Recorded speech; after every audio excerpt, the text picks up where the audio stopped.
Okay, we should be live. Yes, I think we are live.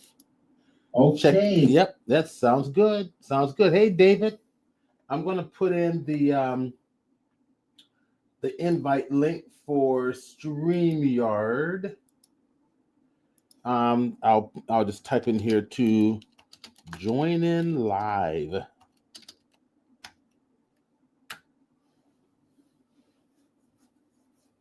Okay, there you go. The join in live. Oops, I misspelled live. You guys get the point.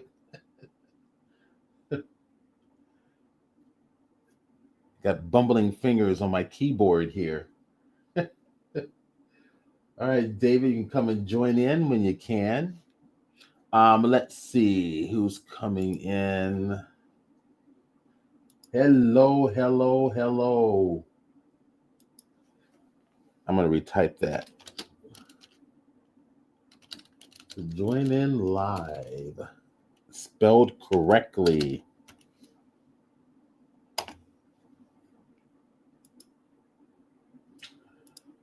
All right, to join in live. There we go. There's the StreamYard link. Anybody who wants to share? Good morning, good morning, good morning, everybody. Welcome to Digital Creativity with Chrome Illusion, or Stephen Burns, Digital Creativity with Stephen Burns, aka Chrome Illusion. And you are here at the Blender 3D and LightWave broadcast or discussions. Welcome, good morning. Let's see who's all, some people are jumping in already. Essence, welcome. Great to see you here. I put up the link to join in live. If you can't see it, let me know. I'll repost it again.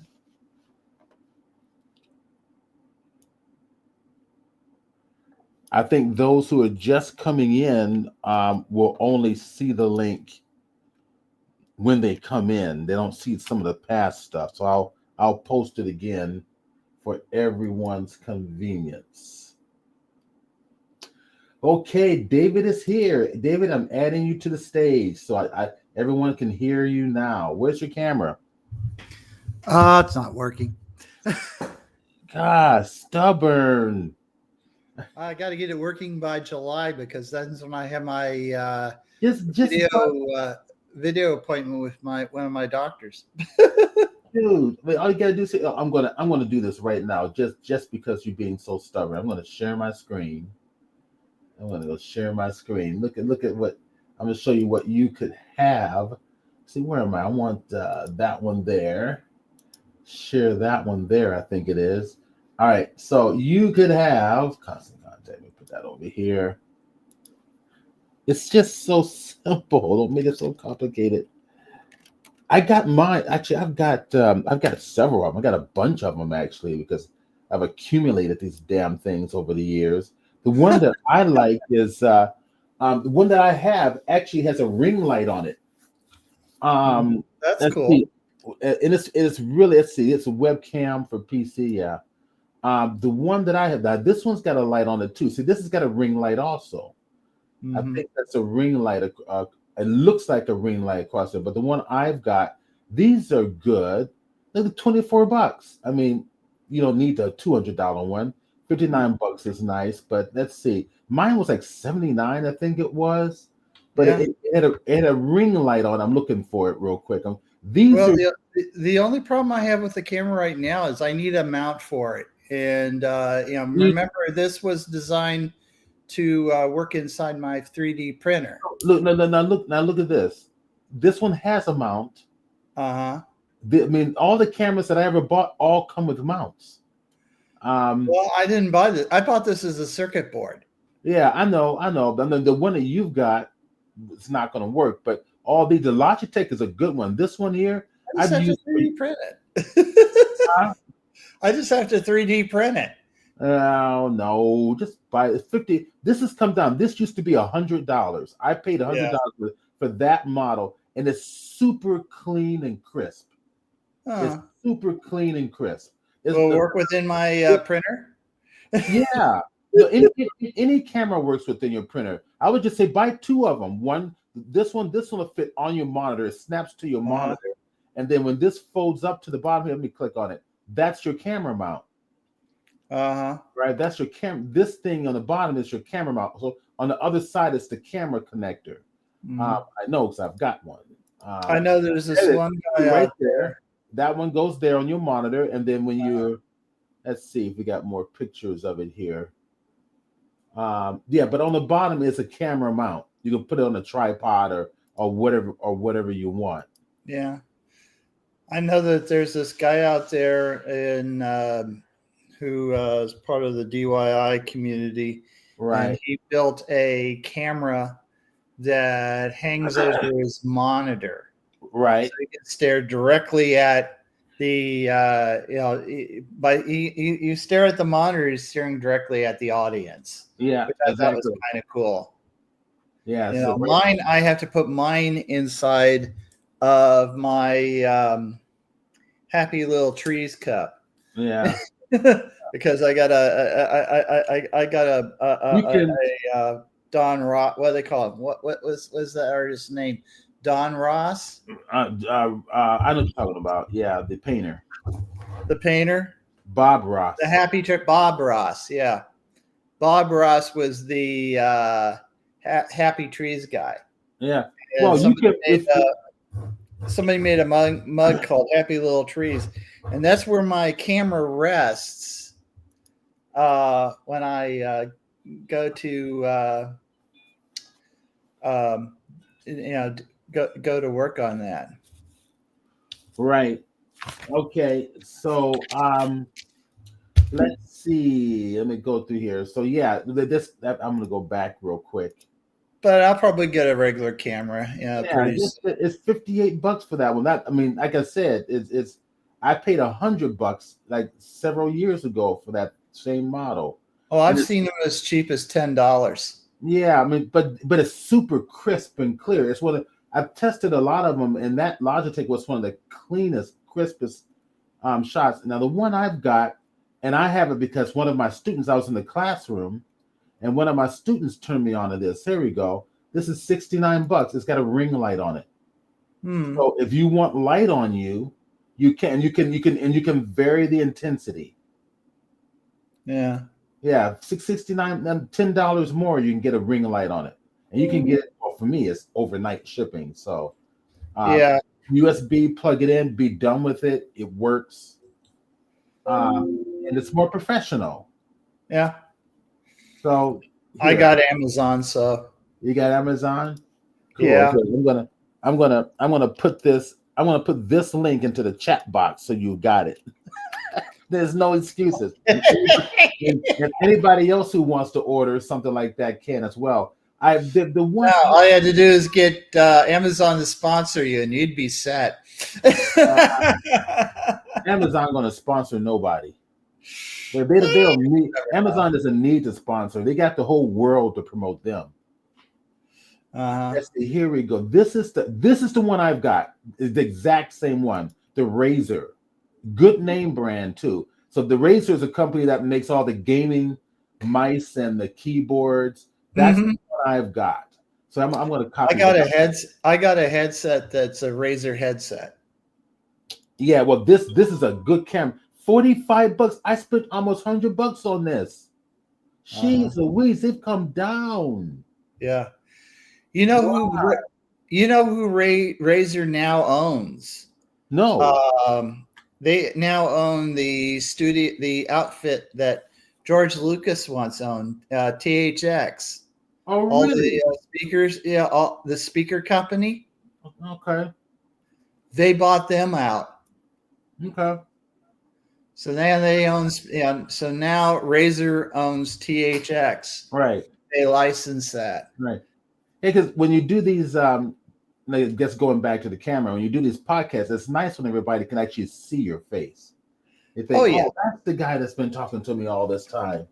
No, unlike Carm, he refuses to show his face. It's like I've been getting I'm a bit vain too. all. I'm 66 years old, and some No, people dude, what are you talking about? You're in good shape. I mean, you have a good camera face. What are you talking about? yeah. Dude, to show your face so people I'm can not 27 see. years old So who anymore. That's the cares? problem. You take a shower, you put lotion on your I face. guess Clean off makeup. I guess that may work out because work out for me because one of the places that I'm thinking about, I got a call from my landlord the other day, All and right. they wanted me to look at this new a 3-bedroom place Yeah. in I think it's and pardon me, I know I'm gonna torture the name. It's called Provo. Yeah. It's it's basically it's a Indian reservation Right. basically. Yeah.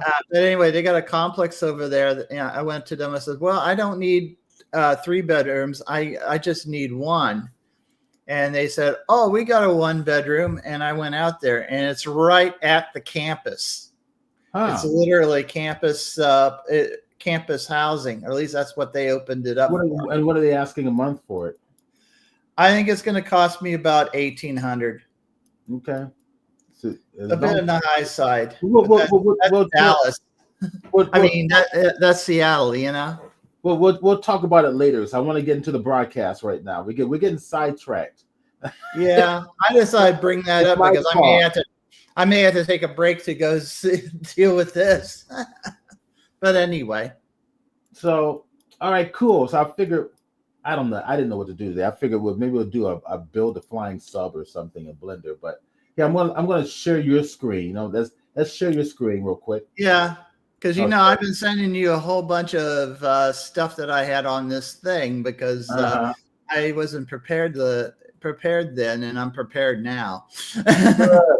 Good. Okay, let's share your screen. I'm gonna stop sharing my screen and add you to stage. Okay, I'm gonna maximize to your screen. So okay. All right, David Glenn, everybody, take it away.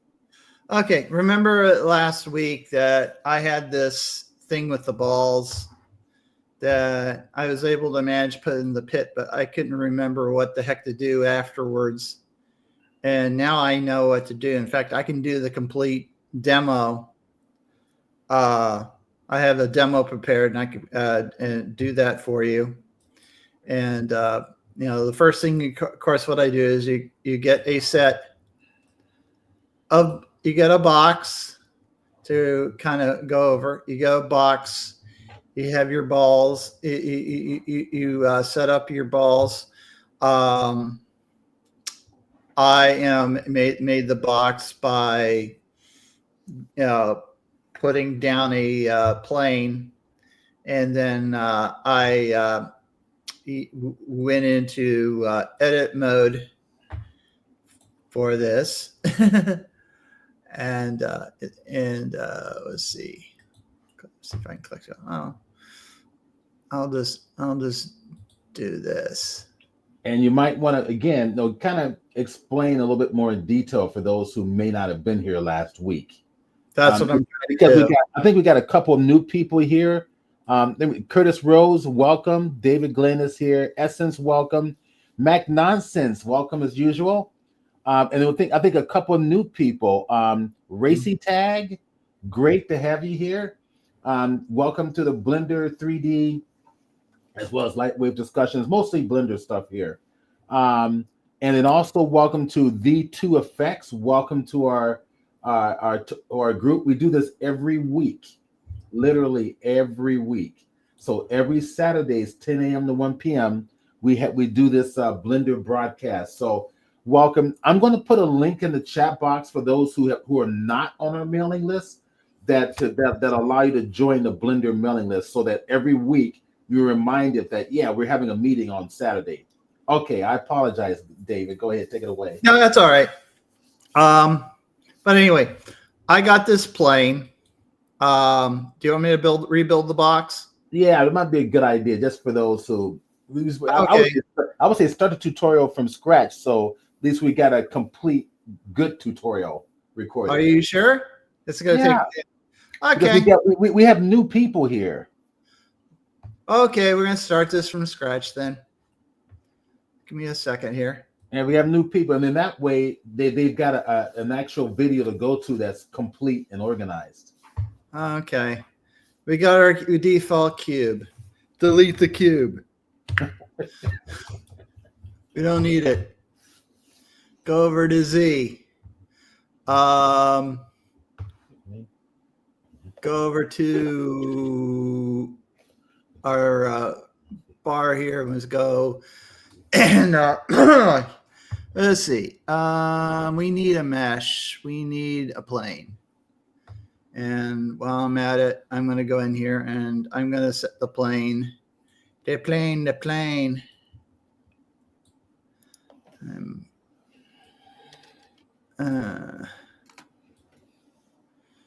Here I am mocking.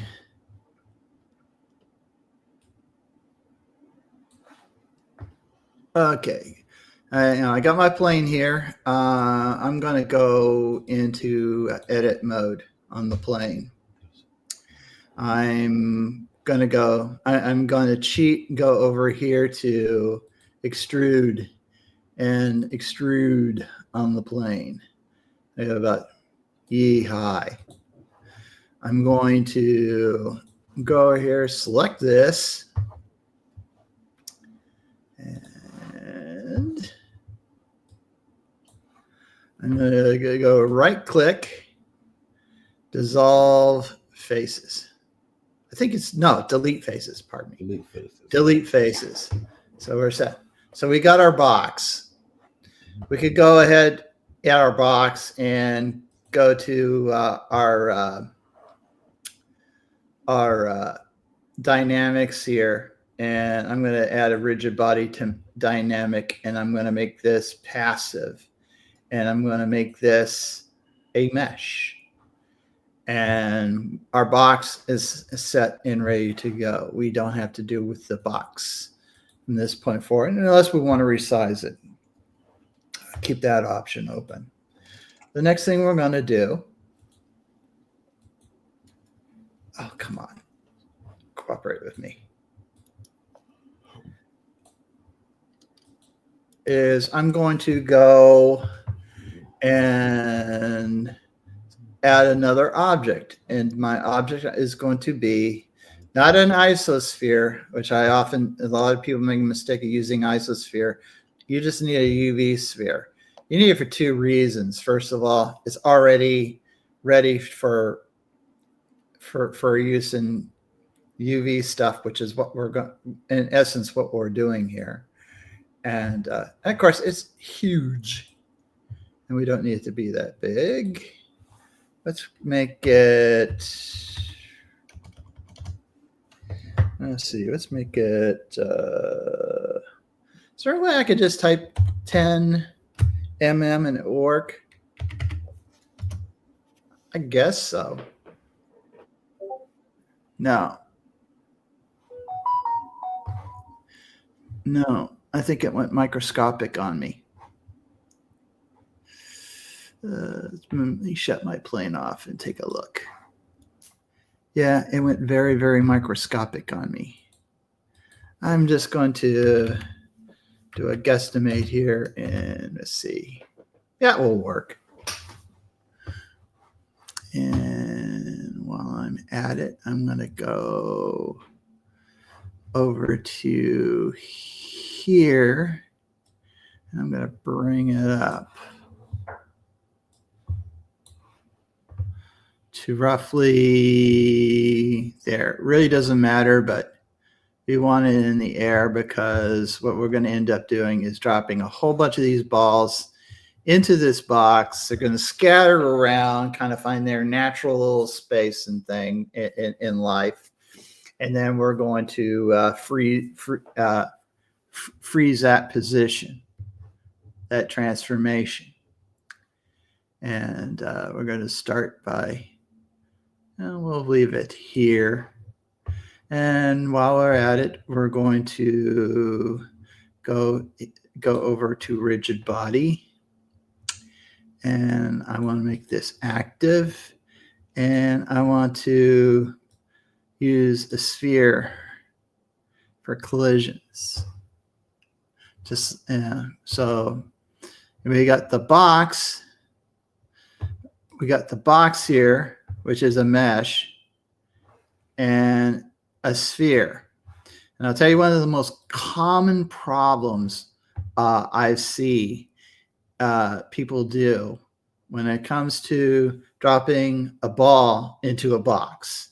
Instead of using mesh, they use box. And that won't work, at least not too well. You want to stick with a mesh because a mesh takes into account all the stuff in the interior. You know, now that this here is a colliding object, when this ball goes down, and it will hit the bottom here. And I will demonstrate. Boom. Your ball is in the box. So that's only one ball. We need more than one ball. So I'm going to go in here. I'm going to grab I'm grabbing the, let's see.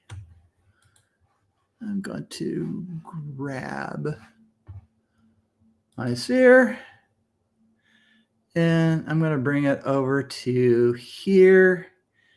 And for change, I'm going to just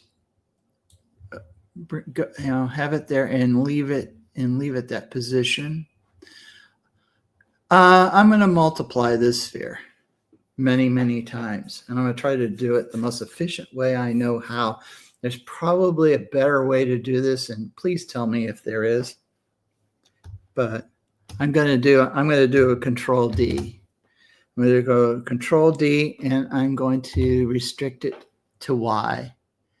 And I'm going to bring it over there, and now I have two balls. I'm going to go and click that one and that one. And then I'm going to do a Control D again and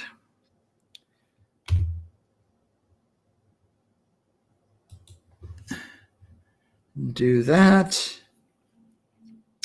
And go over and no, we don't have too many we have to do. So I'm just going to just click on these again. Do a Control D, go Y down below, and just see. I think I can get away with. I'm going to try to get away with 3. If not, I'll just make the box bigger. I don't want to eat up too much time, though, just making this box.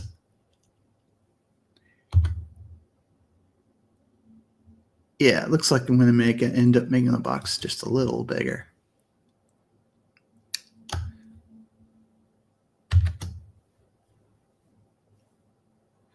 Let's see, Control D, or at least I think that was Control D. It may have been oh well.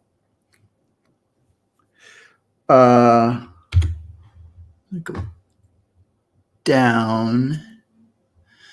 I'm going to remind myself one of these days to get one of those, there's software out there that I could get that allows me to displays what key commands that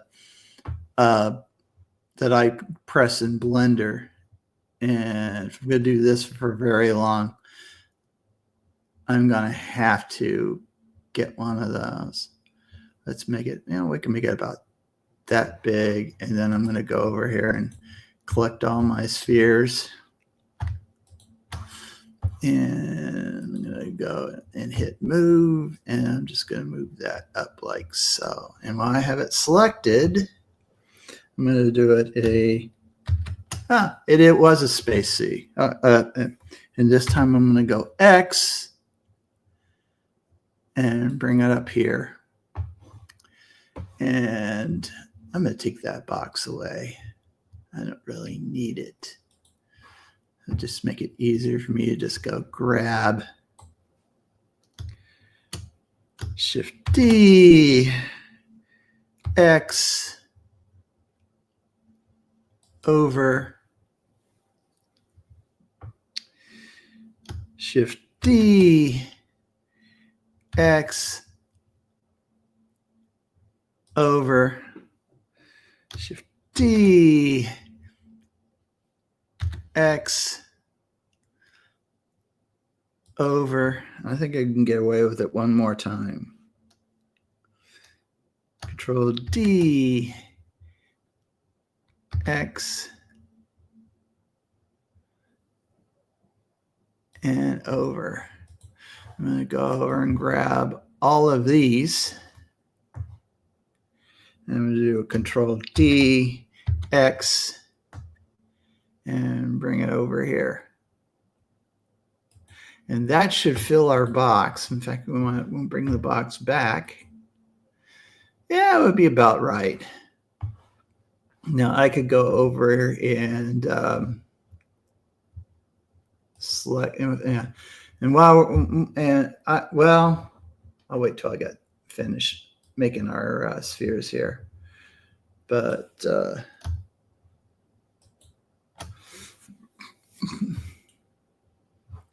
we go here and just adjust it just a bit. And I'm going to go and hit the box. And I'm going to just make that a little bigger. And then I'm going to go to Y here and select our balls, and I'm going to stack these up. And I'm going to, when I stack these up, I'm going to stagger them a little bit, because when they drop, I want them to move the other, react to the other balls. And if you don't, they have a tendency to stack on top of each other, when gravity hits, and I don't need that. So I'm going to go over to here. I'm going to go over to Z. I'm going to just shift this a little bit over here and a little bit over here. And the trick is that when the balls land, it will settle in like so. And since we have this, I'm going to go over here and do a Control, a Shift D, bring up the balls, do it a Z, and bring them up roughly there. So now we got a whole rain of balls here that is going to go down into our box like so. And you look down here, we got a nice little gaggle of balls over here, and that looks good. So I'm going to go here, go to a certain point, and might as well be here, and as good as any place. And then I'm going to do an object. Well, actually, there's two ways to doing this, and I might as well show them to you both the ones I use. So you could do this here and go type in apply in virtual transformation, which is what I'm going to do. And I'll just go ahead and do that. That should do it. And now our balls, I may have had to select the balls. Oops. Let's see. Yeah. Now it's time for me to group these things. It is time Oh, how many balls did I build for this thing? A lot of them. Okay, I'm gonna go up to the top here. Go select the top sphere here. Go M, and I'm gonna create a new collection for my balls and for my pit balls. And I'm just gonna call it pit balls. Create. And that should make it easier for me from this point forward. When I want to select the ball, all the balls, I can just go over here and just say select objects, and I've selected all the balls. And then I can go to here, and I'm going to go object. This time I'll do it the other way. Apply transformation, and with hope. Yeah. No. Yeah. Our balls are properly transformed. So that's working out. The next thing we can do is add a force, which Steve argued with me the other day was like add an attraction force, and he was right to that degree. Kudos for Steve. And what I'm going to do is I'm going to go in here and well, first of all, I'm going to take this to 0 because that's when I want to start taking effect. I'm going to go here and select objects. Go over to here, and I believe it is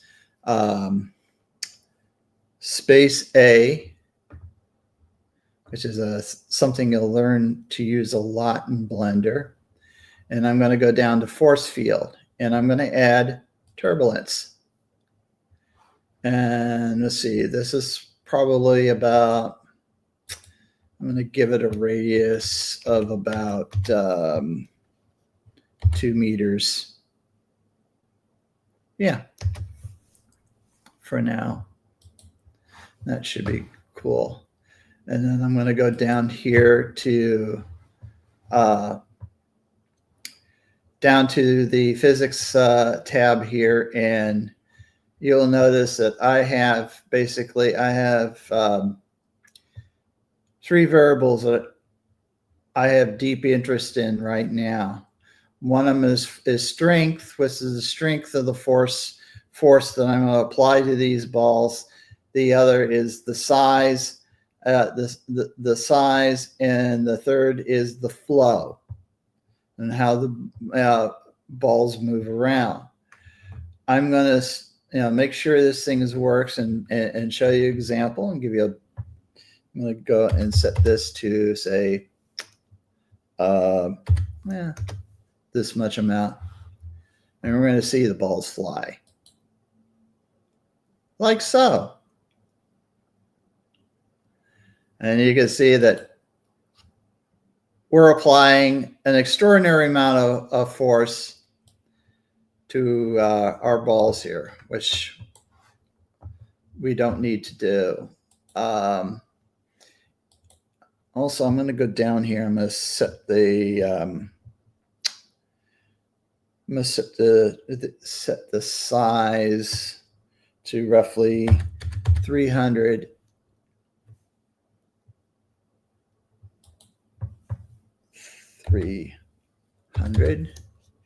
I think that's right.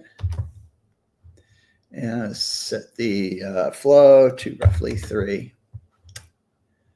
And I'm going to bring this down to, let's see, where am I at right now? Let's try 1,000, see what happens. I was at like 10,000.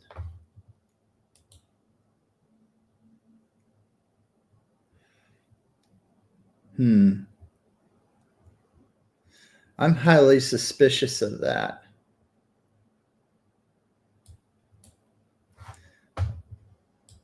Let me add another 0. I could have set the thing wrong.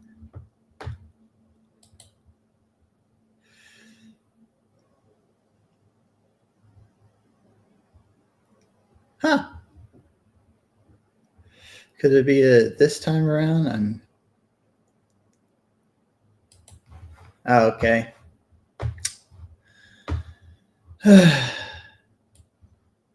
We'll just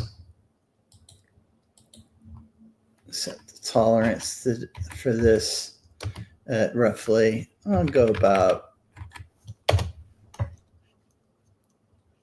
5,000.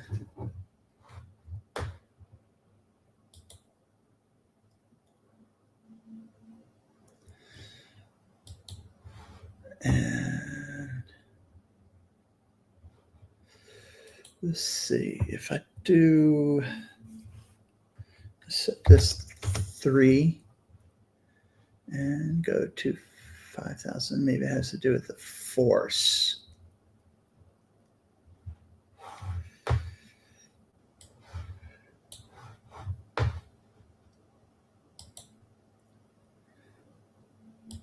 Yeah, that might have been a mistake. Let's turn this down to 500, just the interest of time.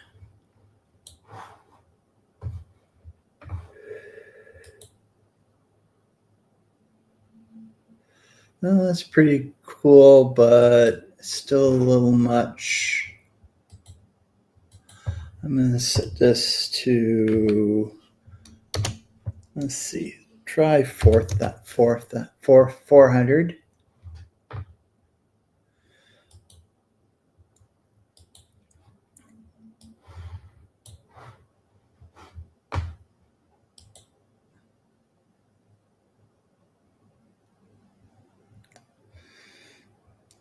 It's a little better.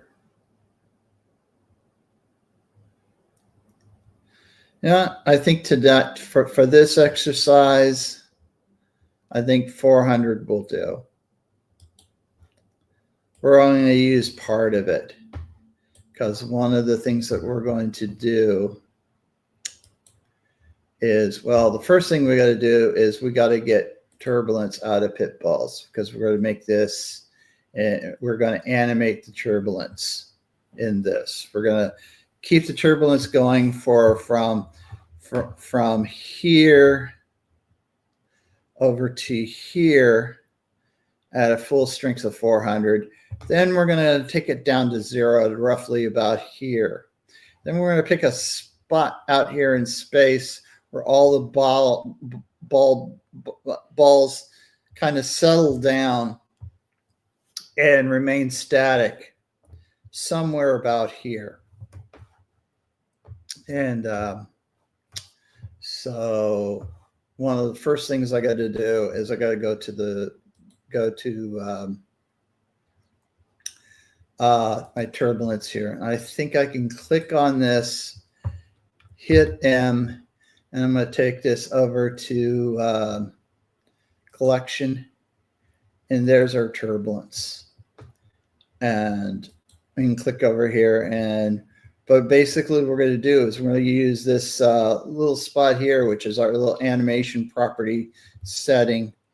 And we're going to animate the balls, keep the balls steady at 400 from about 0, from our base here, which which I hit, and I made let me bring this up.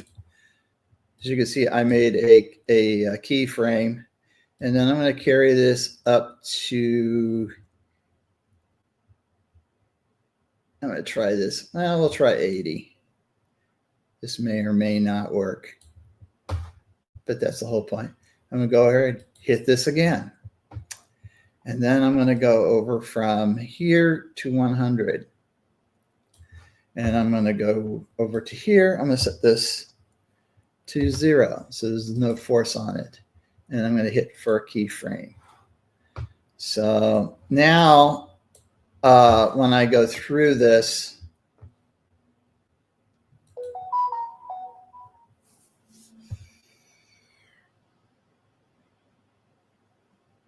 we're going to start, and of course, everything will settle. One of the things that we might want to take a look at it, just for grins, is to see how this thing looks from on top here. Because in the end, this is where the camera is going to be positioned, and this is where we're going to set the graphic, which is going to be part of these balls.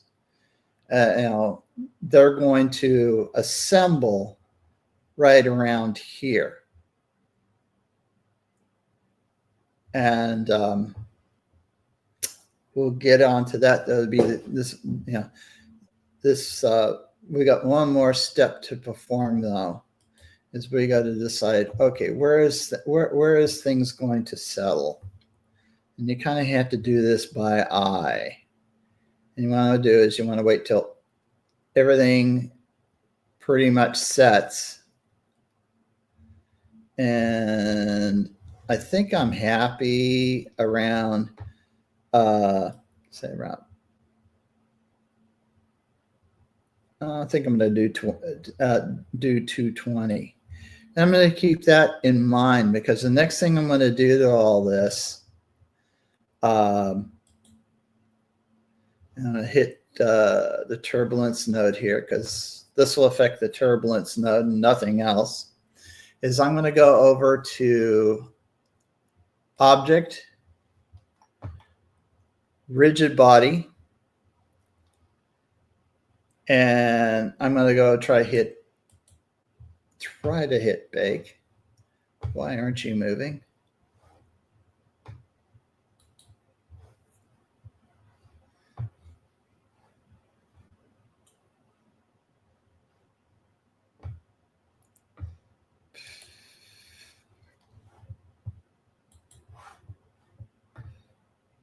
Maybe I need to select. Do I need to select these? Try it again. Object.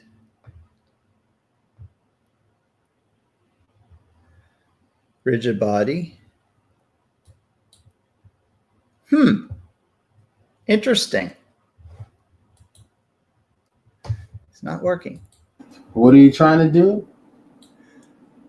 I'm trying to bake the animation from here to here. Gotcha. Okay. And I'm trying to do it using the rigid body bake, and it's not allowing me to do that for some reason. Well, usually for baking your animations using your dynamics, you do it in the scene panel. So over on your right hand side, that thing that looks like a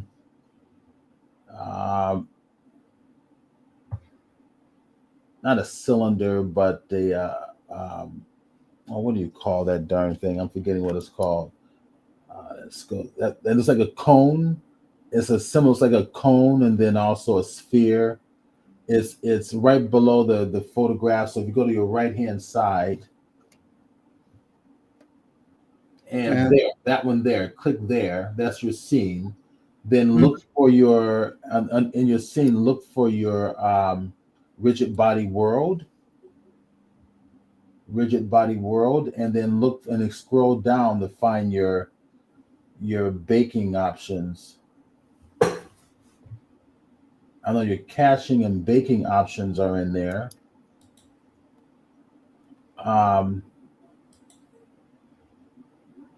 That's where you normally bake out this stuff. For the rigid body dynamics. There we go. There's baking all lights probe. We're not dealing with lights. There's an option to bake the whole scene. Yeah, but I only want to bake a portion of it. You can go to the timeline, and I think there's a timeline in there that tells you where you want it to start and where you want it to end. Let's try this.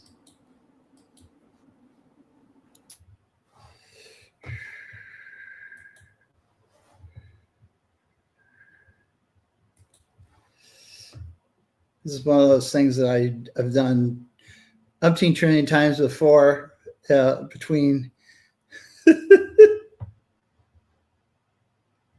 It's easy to forget in Blender because there's so much.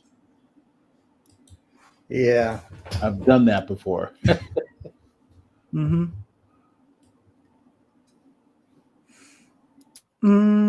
Well, let's see. Let's try collected turbulence. We got our animation.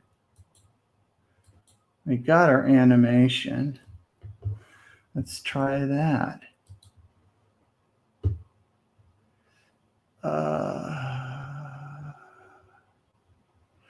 I could apply transformation, but what that will do is that will apply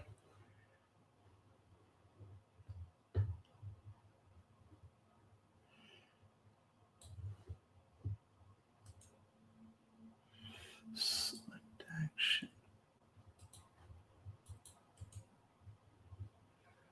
Select object, rigid body, bake keyframes. The other thing I can do is maybe go back to one of my earlier stuff and start from there. What do you think? I just leave it up to you. I think I'll do that. Let's see. You might see a setting in your earlier stuff that you missed in this one. Well, I got my notes here, so I'm going by my notes.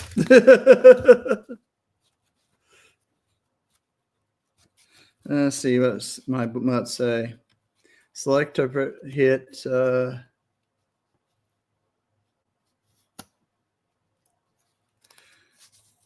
move to collection. Turbulence to collection.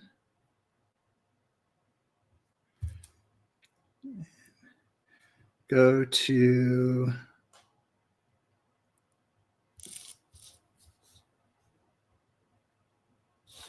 go to 0, hit keyframe, go to 80, hit keyframe.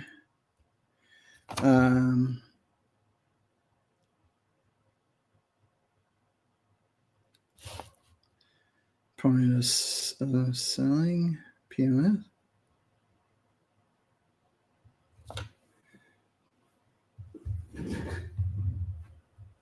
The point of selecting.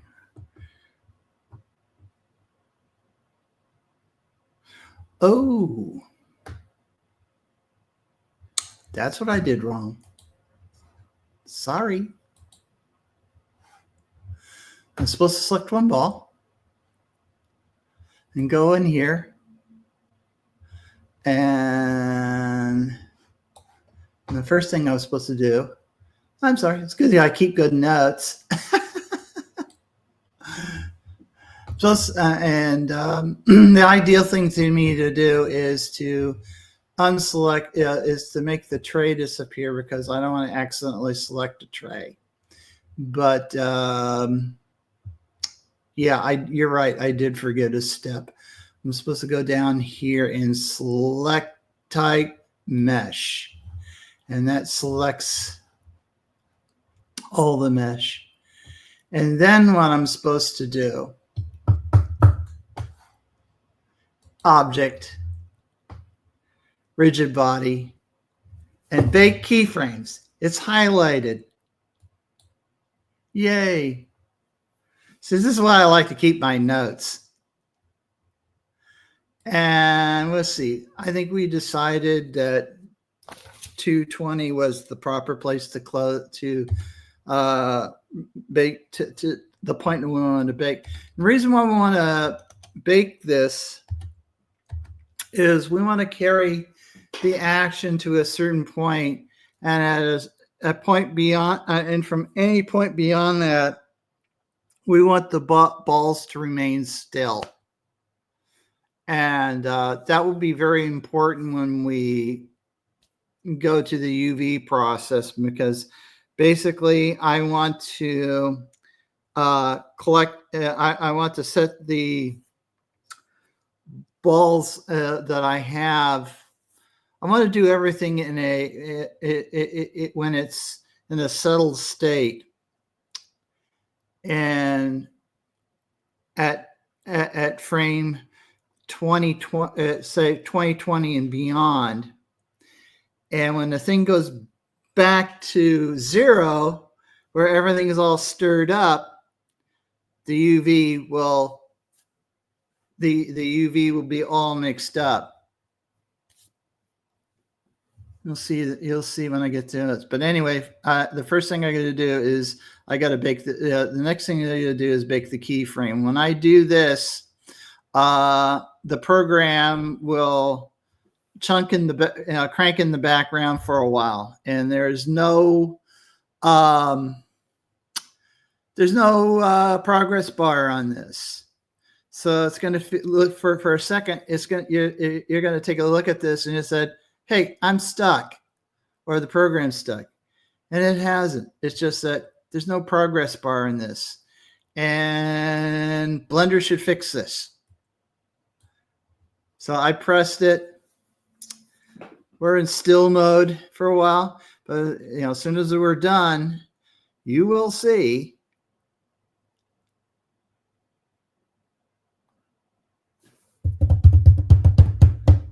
Drum roll, please.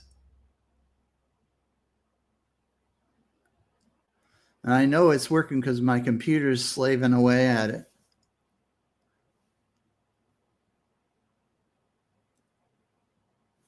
Hopefully you can still hear me. No, you're fine. Just keep working. Okay. Yeah, I'm fine.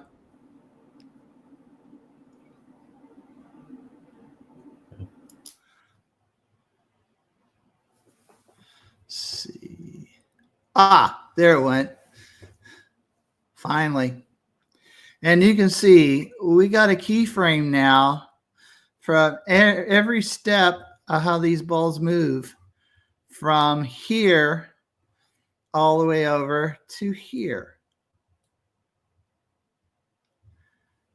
And what will happen is, I can deselect them now, is you'll see all this turbulence go on until we get to 100, and then everything will start to settle. And it will be set in stone from 220 onward, which is what we need. Everything is working correctly. Okay. Saved by my notes. So the next thing we got to do is, from this point forward, we're got all the dynamics for the balls set. I can turn on my plane again because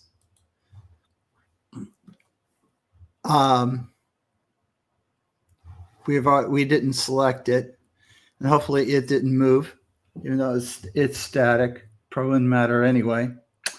But we got our balls moving as we want them. This is exactly what we need. And I'm going to go in here. Next thing we're going to do is we're going to worry about our material. We're going to UV these balls, and we're going to go in here, and I only need to select one ball. And go over here to, and set up. And I'm going to set up a new material, and I'll just call it material 1 for the time being. And I'm going to change this to black.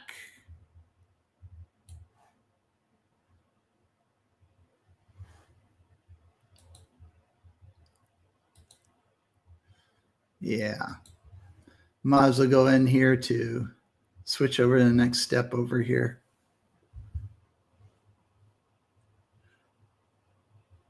So we can view what's going on here with our balls, from a surface standpoint, or at least a rough surface standpoint. And you can tell that I've added material 001 to this ball. I'm going to go over, and I think it is, go here and select objects. And then I'm going to do Control L. And I want to link these other balls to this ball and all the materials. So I'm going to go and say link the materials from this ball to the other balls. And we're now all linked to this particular material. We zoom in and say, boy, that's rough. I'm going to go in here and hit shade smooth. Might as well at this point. And now we got a nice set of smooth balls that are textured with our material 001. And we're ready to go in to our shader here, our shading scene here. And go here and hit that and zoom in.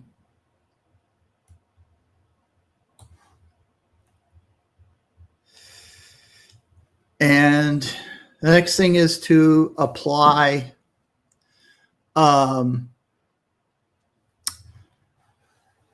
the graphic that I'm going to use that will fill this in. And I'm going to go over to here and what do I want to use? What do I want to use? I'll grab this and show it to you guys. This is my repertoire right here for my robotic nightmare. And I got this nice little face right here, which is one of my next projects, is to do stuff with that. But let's see, can I fit that in there? It's going to be a little rough. Let's just stick the program here. And I have somewhere around here. Now, I'd pick one of those, except it would be difficult for me to demonstrate the next step in what I'm going to do. So I'm going to stick with this. And grab this. Basically, what I did is I just grabbed the image from my file manager and just did a drop. And but we already have it selected here, and you can see it over there. Yay! And while we're at it, since we have Node Wrangler, and if you don't have Node Wrangler running, I highly suggest you activate it. It is built into Blender. It saves you a lot of headaches when you're dealing with these nodes. And that is in Edit, Preferences, go to Add-ins, put in Node, and you'll see, and click on Node Wrangler. It'll save you a lot of grief in the long run. So I'm going to click on this. Now I could have clicked on this, type Control T, and this would appear. But I like grabbing I like going over to my manager over here and just grabbing this and just bringing it out here. It works just as well, and it's pretty instantaneous. I think there's also a way with a lot of UV settings that you can literally grab a set and drop them in here, and node rank, and it will just set up all the UV materials and stuff that you need to set up your material. If you have, say if you built something either in Blender, or if you used another tool like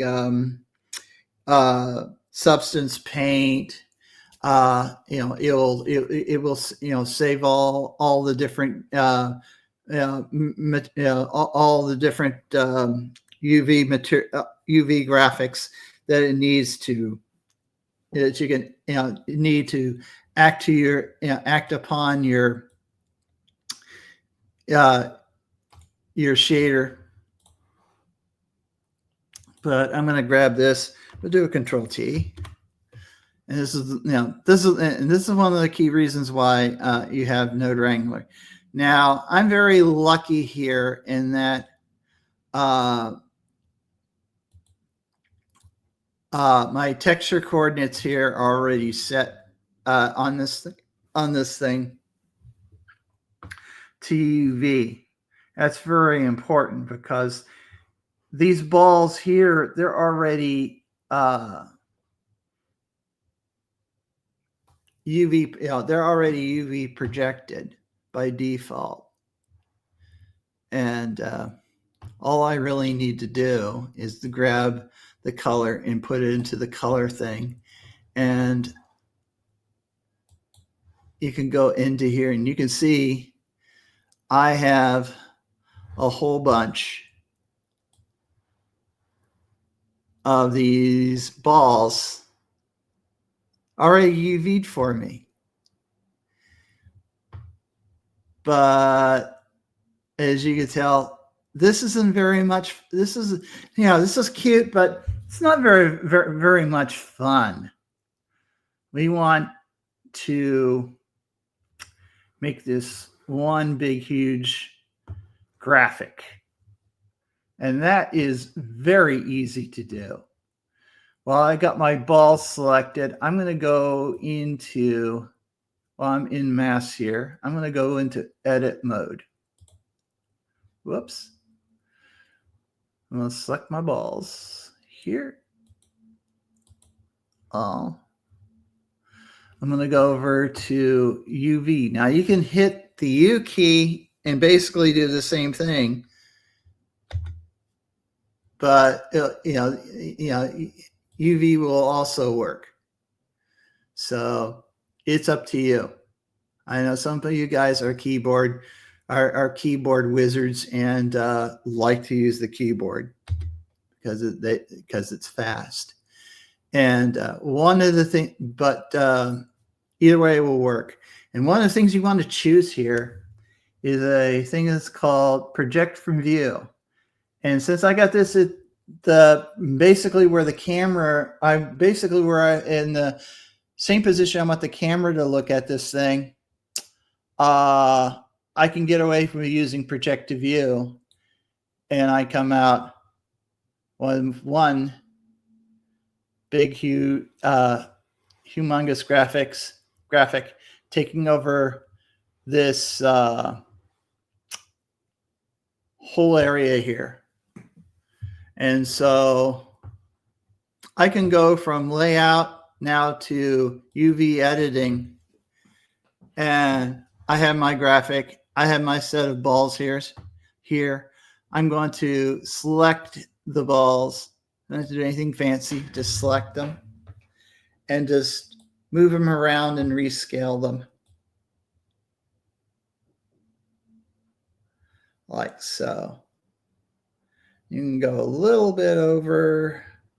I'm going to go a lot because I think I have enough leeway. We'll find out. Yeah, I think I'm just going to leave it at that. We'll see how it goes. Go back to layout. And I may want to do some adjusting. Let's see. Bring this over here a little bit.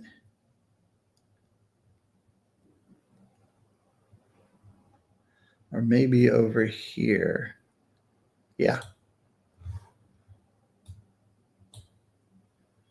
That's cool.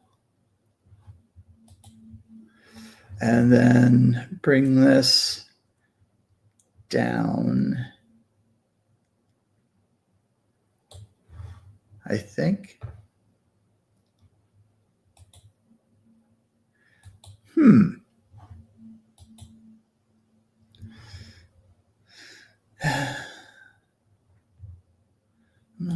Maybe it's the other way.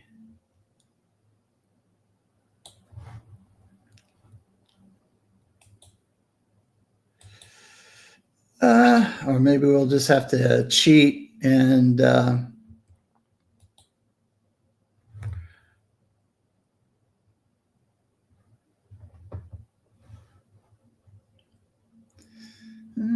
let's go to scale. Let's scale it up just a little bit more, see if we can get away with that. Oops, definitely will not work. Okay, we'll bring this back down.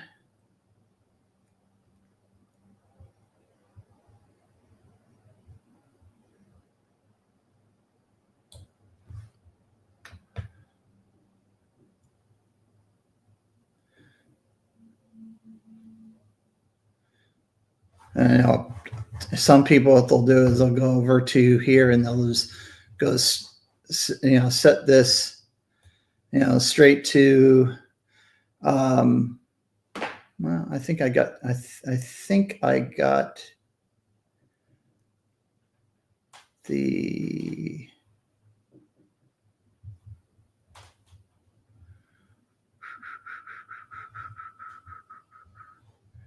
Where is it? Yeah, I have to remember what layout uses on for this. Ah, okay. Yeah. What some people will do is they'll go over here and they look for the little thing, which I don't see.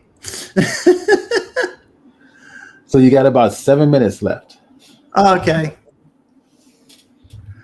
I better get cooking here.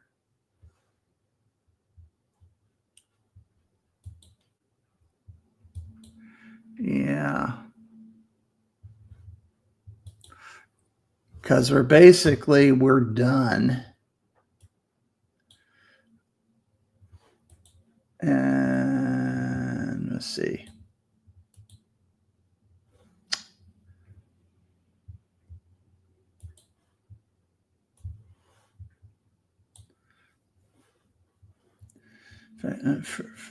For the time being, I'm just going to grab this and go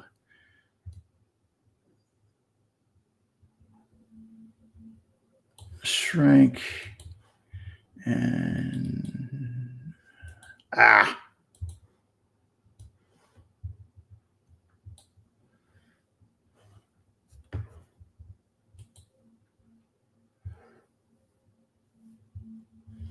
well, since we don't have time.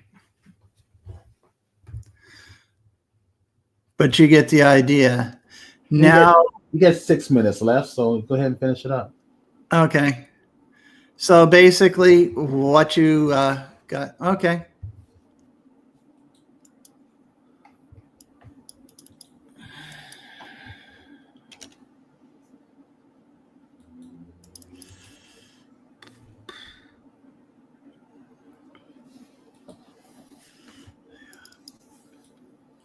Let me select this and then give myself one more shot at trying to get this right, look right. Yeah, we're selected. Oops, we're selected. I'm going to go grab this. I'm going to make this a little larger and bring it down. And now bring it up. Getting there. Up. Perfect. So Spurson says it looks like a spam attack in the chat. Oh man, yeah. What is that? We got something in there. What is going on? Let's see. I should be able to ban those people. I can hide that, right? Yeah, you should be able to. Yes, I did. I'm not on there, so I don't know what the spam is. Since I'm on StreamYard, I'm not on Twitch. I turned Twitch off. Right. It's well, the chat. I think he's referring to the spam attack from those big long links I posted in there. Oh, those are from Amazon, Tim. Oh yeah, here, let me give you the link to join on live if you like.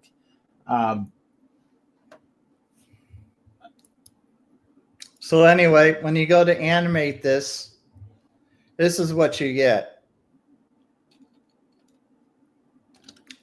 And of course, this is an Eve. The next step is to try to get a little more realism.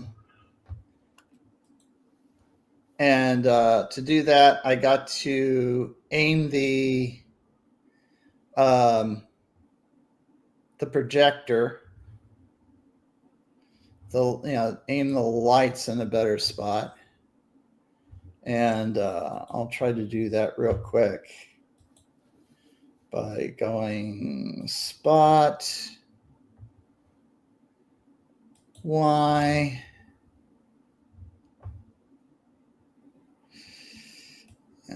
Pretty much over there. We want to go into world.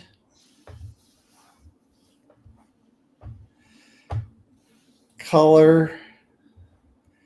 Environment texture.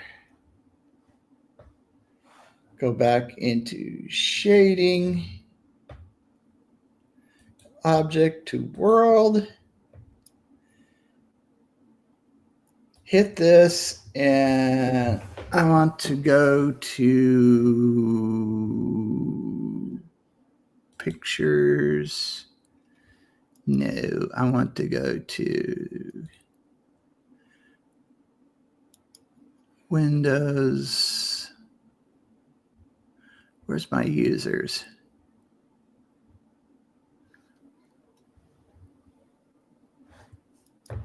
Users. David, pictures,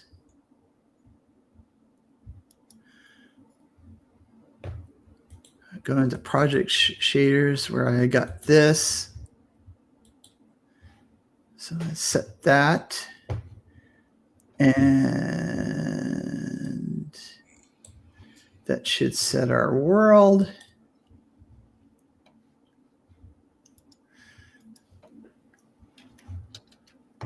So we got that set, we got that, we got the camera set, we got the light set.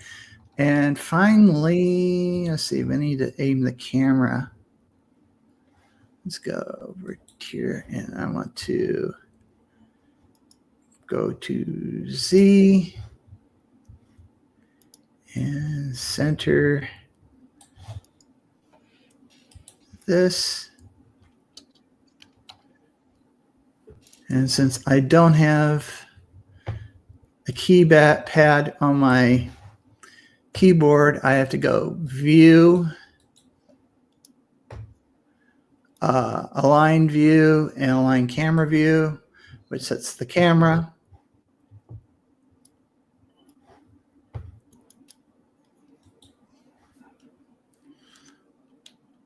Or at least should set the camera. Why? It sure did. In the face of the beast. Cool. Bring this out. Click on my camera. Nice.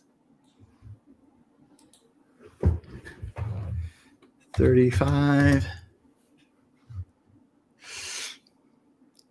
GZ. Mm-hmm.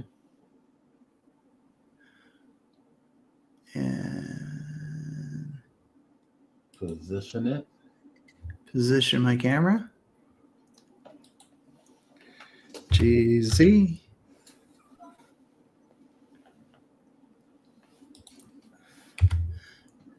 Move things over a bit. And that should work. And the only thing I wasn't able to demonstrate was how I was going to turn this into black and white and turn this into a black and white and the shaders and how to select the colors and add and bring this over to right now. By default, my camera is set to Eve, and that was about it. Yeah, that's very cool. Nice job. I can do that next time, maybe. I'll do something different next time. We don't want to bore everybody. The same thing.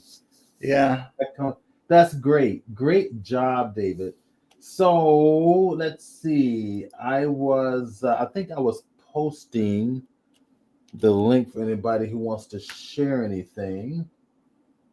You can come on live, but I've got something fun to show everybody too.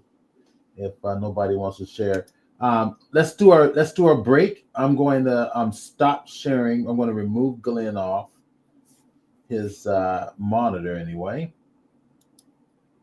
and I will instead present my monitor, my entire screen, and we'll share it. And let's do a 15-minute break. And we got a little something from our sponsor here, Lamont's Barbecue. Springtime's here, so it's time to barbecue. It's really an excellent product. Marinating the meats and everything, raw seafood, poultry.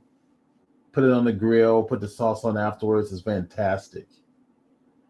So let's do a 15-minute break and use the QR code, and you can go join the Lamont's fan club, and that'll get you access to where to purchase the barbecue sauce and marinades. It's an excellent product.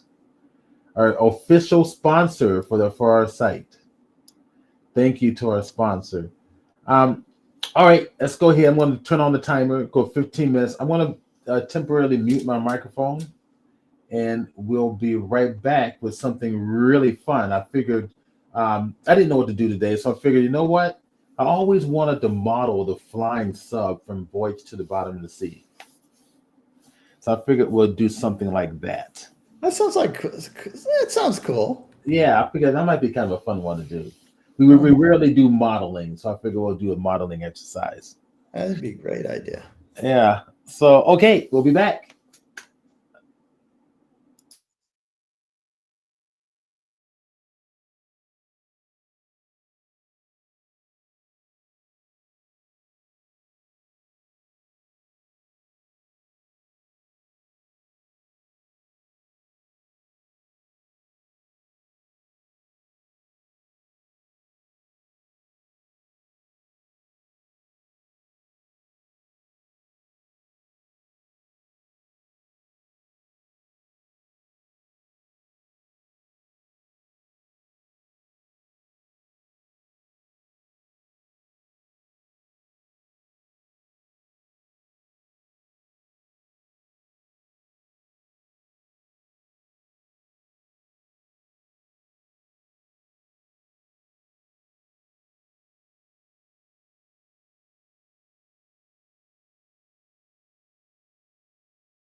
It is about that time. Cool. All right, let's go to work.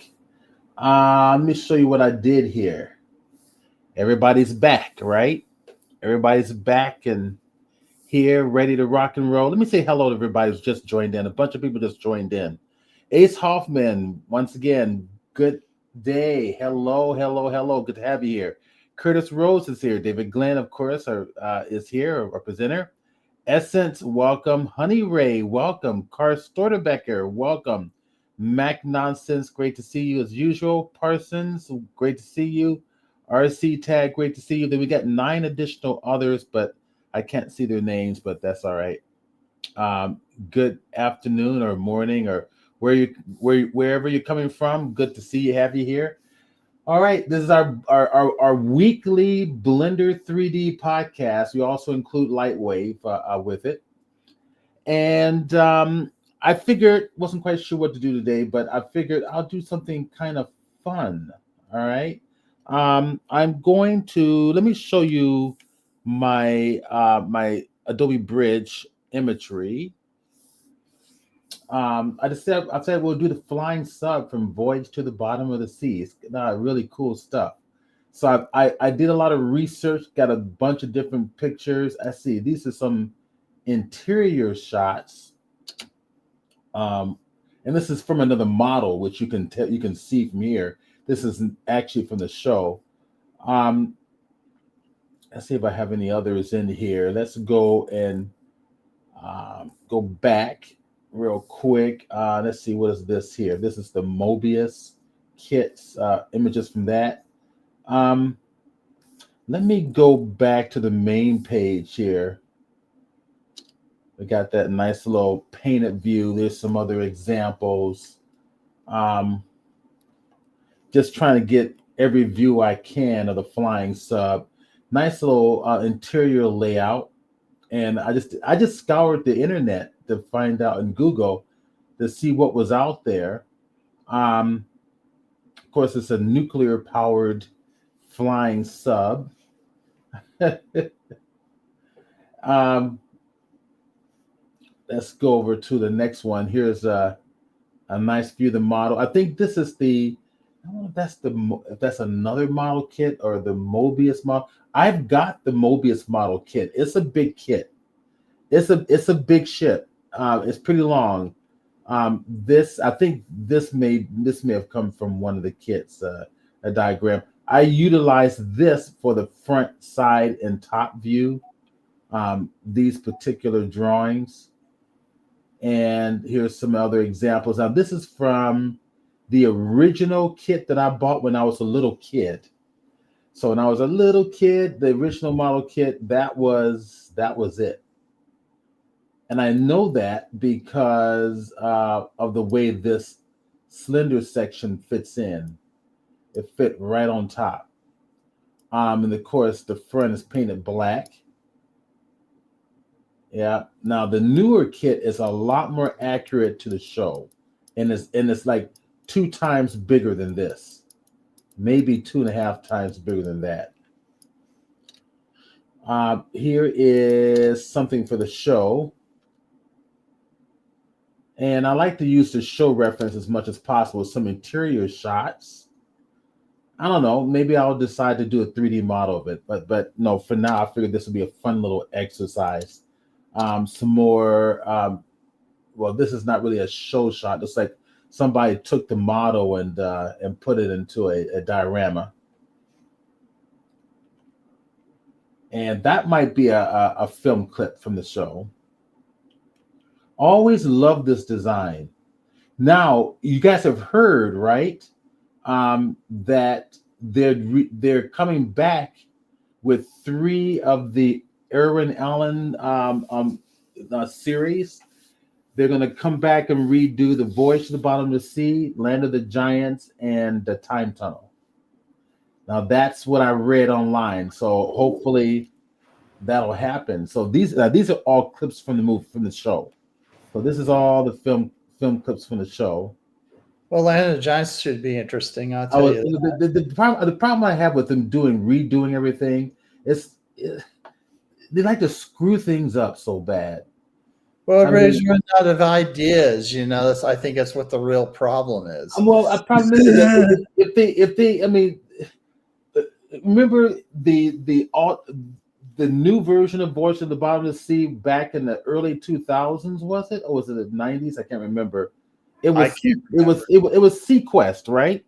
Uh-huh. The Sequest was basically Voyage to the Bottom of the Sea. Yeah. And those ships, those subs in Sequest were so boring and dull that I never even watched the show. I mean, Yeah. the reason you watch Star Trek and Voyage to the Bottom of the Sea is because the technology was so freaking cool. Yeah. For the time, yes. Yeah, well, not just for the time, just design wise, even today, they're Yeah. cool. They're still cool. I still like to see how they can get a nuclear powered sub, past the Well, FAA. it's hey, it's sci-fi. It's the future. They've mastered nuclear technology to the point where they can harbor it, use this energy, and not harm human beings. And do it safely. They're Yeah, almost at and do that. it safely. Oddly enough, they're almost at that point right now with some of the sodium technology, which Yeah. they're thinking about doing in with nuclear engines. Right. So, So this is what I'm going to use for today's references. So remember, we want to have a reference. We always want to have a reference. uh-huh. Okay, I think this is from the original show. Hmm. All right, and whenever you find these models, it's like looking at the phaser from Star Trek that was used from the original show. It's a mess. I mean, the glue ate up the all side. It really is horrible looking. They were Um, designed for the moment, yeah, and for the after moment. that, they were basically discarded. Yeah. So here are the views that we're going to use. Pay attention to that dotted line for the back. That's going to represent the back end of the ship, which I've got an honor. Okay, that's going back to the beginning. So let's go. Let's go to work. So this is going to be kind of a fun one. So I set up. I have the views. Here's my back view. I have to bring in the back view, don't I? I completely forgot about that. Um, okay, I'll do that in just a little bit. But anyways, I got the back view, front view here, right? I've got my side view there. I did this all in Photoshop, and my top view there. I've got them in Blender, and I have to go back and bring the back view in. We've got them right there, okay? Uh-huh. Okay, so and they're all proportional. They're all lined up. The only thing I don't have is my rear view. If I hit the one key, that's my front view. If I hit Control 1, that's my back view. Like if you go to top view, it's the 7 key on the numeric side of your keyboard. Control 7 is your bottom view. I'm going to go and go back and get bridge right there. There, what do we see the back view here? I think that's closer to the top, wasn't it? There. There. And we're going to just drag it on in just like that because it's going to be, oops, is this an edit view right now? They're in that mode. See, I may be in edit mode. Let me make sure I'm in object mode. There we go. All right, so let me now drag that in there. There we go. There. All right, I want that to be centered. I have everything centered, so I'm going to go over here to Shift S, the shortcut for my 3D cursor, selection to 3D cursor. There.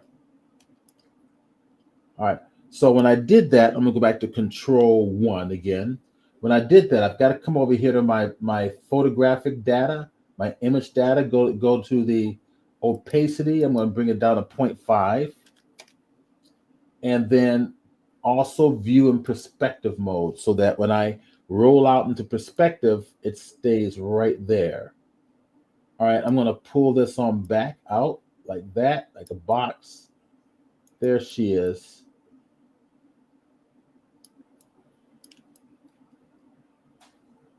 Okay, I think that'll work. Mm-hmm. All right, let's go ahead and start modeling. I think I've got everything set up. I want to save this one, Control Shift S, and I should have. No, I'm going to put this back into my official folder for my Blender projects. So Blender 3D projects right there, and go find Flying Sub. I'm going to just scroll down, look for Flying Sub right there. Now, the last time I tried to build this, it was actually in LightWave. So Ah, this will be the first time ever that I'm going to try to build it inside of that I'm going to build it inside of Blender 3D, mhm. which is going to be a lot faster and a lot easier. Um, Ace Hoffman says sodium reactor coolant has failed many times in the past. It being explosive in contact with air and water is a bit of a problem, and it still makes nuclear waste. There you go. Thank you.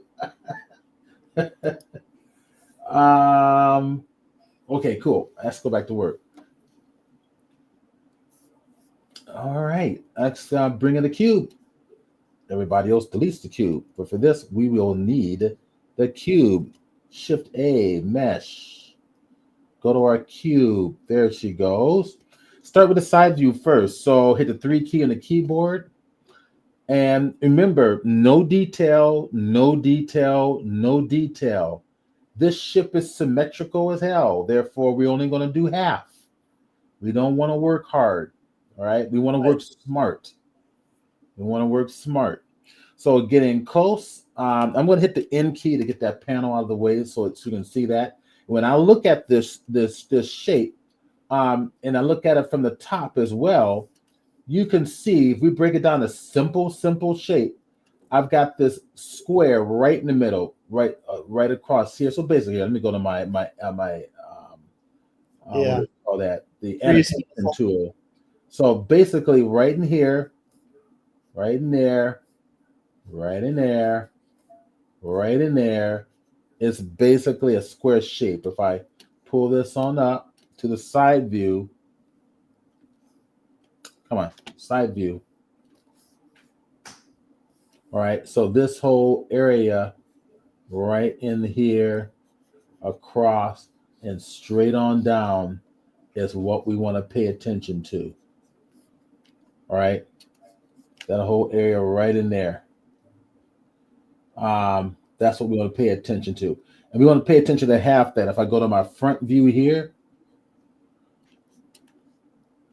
all right, this, I would say down to here, and then straight on down like this, right? That's Everything else is symmetrical. everything's going to be symmetrical. Let me go back over here. Go to my eraser tool here and tell it, let's see, tell it to erase. It's another erase. If I hit here we go. Stabilize stroke. I think there's an option in here to tell it to just select the box. All right, I'm gonna come over here. Eraser. Here was erase away like that. Oh, go away. Stop it. All right, we'll just erase it like that. Okay, there we go. All right, let's go back to our ship. All right, let's go ahead and start modeling. Go into the box. Let's go into edit mode right in here. I'm gonna go to face editing mode. I am in X-ray mode, by the way. If I hit Alt Z, that's solid. I want to be in X-ray mode so I can see the imagery all behind here. Right. Hit the number 3 key, grab this, pull it on down. Simple boxy shapes. No details, no details, no details. Getting closer. Always have to get in close so everybody can see what I'm doing. Right there. That's about where I want to be. Okay. Now I'm going to go to the top view. Okay. Select this side here and bring it right there. Select this side here, and I'm going to line it up on the x-axis. I'm going to go up here to my transform option on 0 axis. There. Okay, that sets it on there.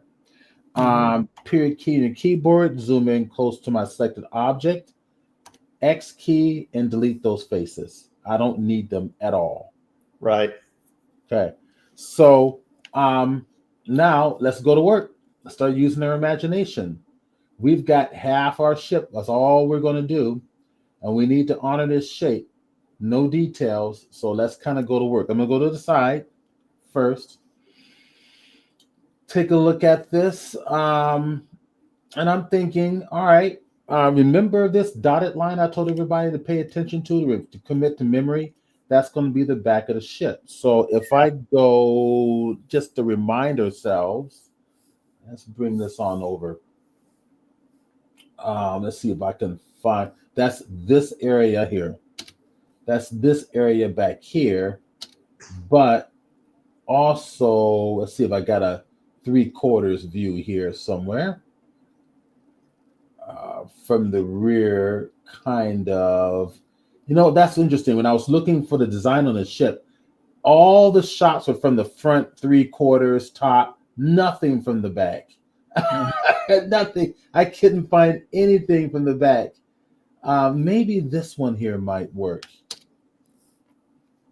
Yeah, this one might work. Okay, there it is. There we got the back view.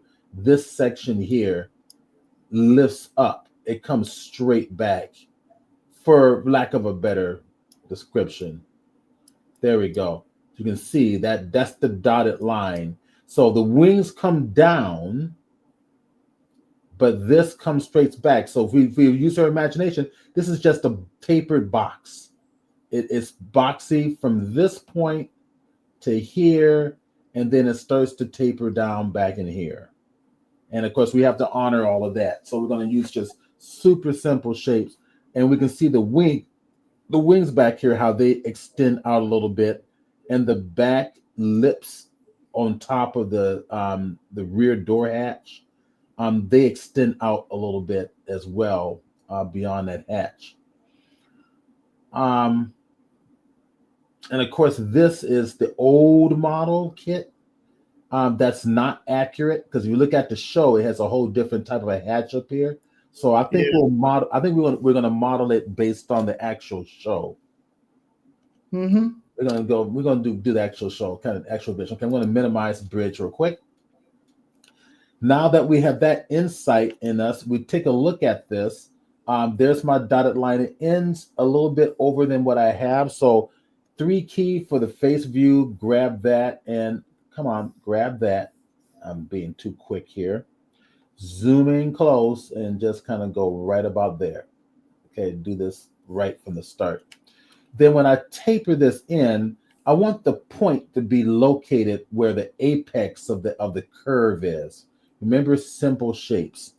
So E key, and we got to pay attention to the bottom too. The bottom's going to curve up as well. Yeah. So the apex should be the same from on the top and bottom. So E key for extrude, pull it out probably right about there. Now 2 key for my edge editing mode, so I can grab that edge up here, just that one little edge in the corner, right? Right. And just push it down like this. Mm-hmm. And come to the bottom, and the bottom is doing the same thing. And you can see that solo line curving up. It's there. It's hard to see, and probably on your end, but I can see it. Right? We're starting to kind of, we pull it around. We go to the top view, 7 key. Top view is fine. Nothing wrong with the top view. Side view is fine. Front view, number 1 key. That's all basically fine. I'm looking at my photographs for the top view. Let me take a look at the side real quick. 3 key for the side. That's accurate. Go back to the top, front. So basically, my front is moved down a little bit too much. So if that's the case, go back to my object, because sometimes you think you got your images lined up exactly right, but maybe you don't, right? So I'm clicking on the image, it gives me the arrow, and I'm going to move it up there. That's better. Now the image is right. Okay. I may have to do the same thing to the back, to the rear, right? Remember I brought the rear in? Let's go to control, one, and go to the rear. And yep, the rear's got to do the same thing. So I'm going to select it, move it up. Yeah, that's perfect. Okay, that works. Those two are done. So I'll double click it. I'm going to call it rear, right? So I remember where things are. Go to orthographic view real quick. Not orthographic view, but perspective view. Go grab that's the top view. I'm going to double click it and call it top. And go grab that's the side view, I believe. I just selected. And if we rotate it around the front here, is that locked somehow? Let's see. It's not selecting it for some reason. Let's go to the side here. There. Okay. I did it. Front. All right. I'm going to group all these together. So front, rear, side, top. There's the cube. So select all my photos. M key for man, new collection. And we're going to call this one images. And that whole group I'm going to lock so I don't accidentally move it. So I can't accidentally move it. So that's good. The only thing I can select is the actual object. All right. So that cube I'm going to put inside a group too. I'm going to call it flying sub. So M key, new collection. Let's call it flying sub. And then the actual cube here, I'm going to call it flying sub as well. Okay, we're organized. This cube down here is the old one I was playing around with. I'll just leave it down there as a reference. I'm going to save this one, Control S. Okay, I've already saved it to the flying subfolder earlier, so I just need to hit Control S. Okay, go to the side view. Let's go back to work. Go to Tab key, Edit mode, and let's go to work. Let's have some fun. Let's go do the rest of the back. So that's at the apex of the curve. Let's go down where it subsides. The curve starts here, apex is here, and then it subsides right about there. So 3 key for the face editing mode. Select the face, E key, extrude. Take it to right about there. Look at your dotted line. It subsides right about there. Getting close, right? Number 2 key in the keyboard, I'm using both hands. So number 2 key is my edge editing mode. Oops, I'm in my, there we go. Pull that down just like this. Go to the bottom and do the same thing. Grab that little corner there and pull it up to match your model. All right, I'm confident that I'm fine. I don't need to go look at the front or the top because this is gonna go straight back. So 3 key in the keyboard, numeric side, by the way. Now I need to start bringing this out. I'm gonna bring it out to where another slight little curve. It starts there, it comes right about there. I'll honor that with this shape.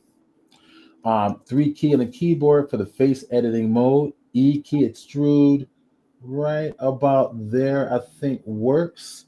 Number 2 key for edge editing mode, bring it down. Let's see, this is bothering me here a little bit. Yeah, because this is really another slight little curve. The apex of the curve is right in the dead center. So let's just do this right. All right, let's go grab that face. Pull it right there. See, it's a subtle little curve. Look at the dotted line. It starts here, apex here, it ends right about there. So just like the way I will be doing it in Photoshop there. So number 2 key, edge editing mode, pull it up just like that. Go to the bottom, honor it, get that edge, pull it on up just like that. Okay, so far so good.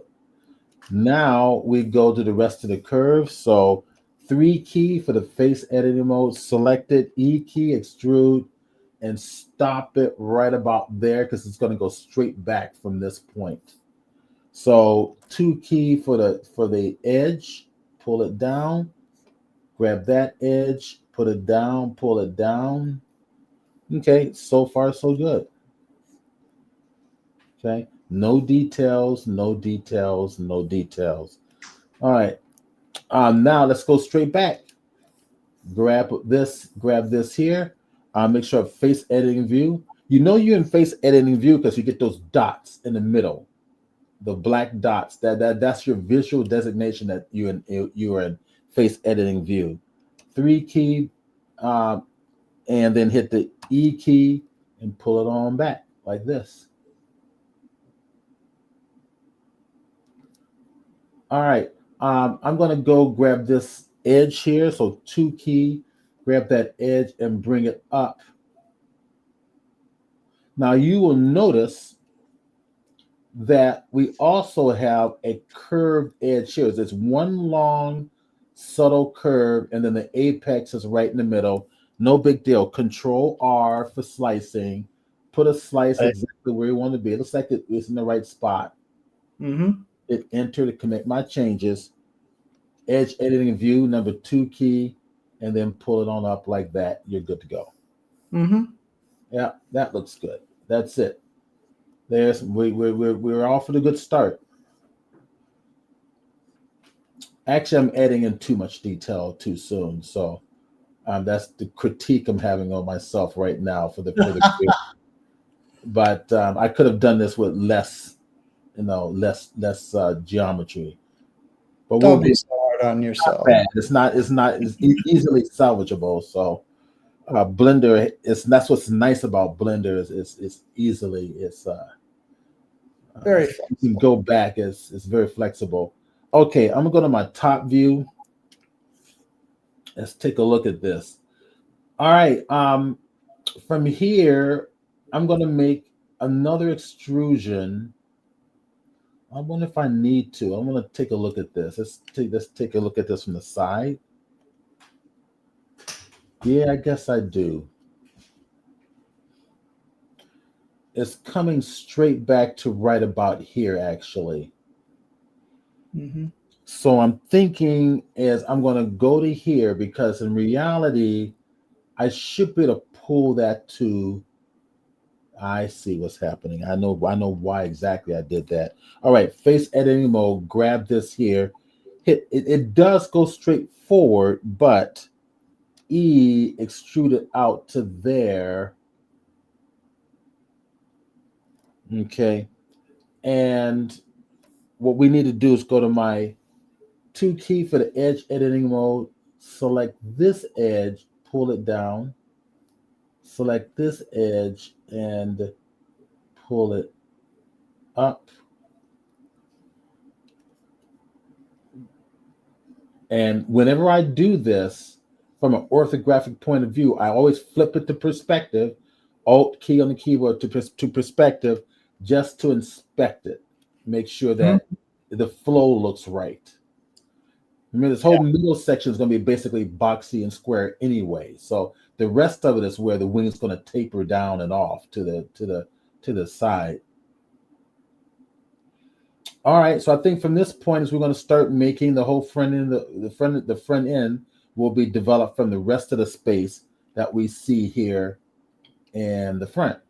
So I'm going to go to 3 key on the keyboard, grab that front space. E key for extrude, and let's pull that to here, right about there. Okay. Right. Pulling that right in the corner there. All right, I'm gonna go to the side view, number 3 key. Okay. So Right. we see couple of things are happening here, and it's tricky. It's trickier than you think. Yeah. Um, because that bottom has to come up, and that's fine. Let me go to the side view and let's go get the edges, right? We get the edges and we just pull it here, get the edge here and pull it down like that. Okay. It's still a boxy shape, right? It's still coming flat on through, which is exactly what we want to do. Mm-hmm. What we want is now this little taper portion. Now this is a little bit tricky because it's tapering from the side, but it's also tapering from the bottom Yeah. and the top at the same time. You're getting ready to do that face. Right, getting ready to do the face. So this is going to be where the face is going to begin. So go grab an edge. I just want that edge there. Go to my top view, orthographic view, and pull it on over like this. I'm gonna grab this edge here and pull that upright to kind of match it.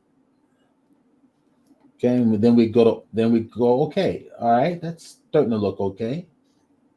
All right, now we go back to our side view,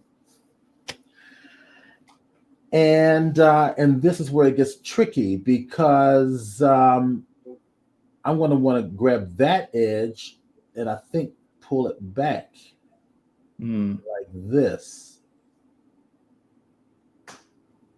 to there.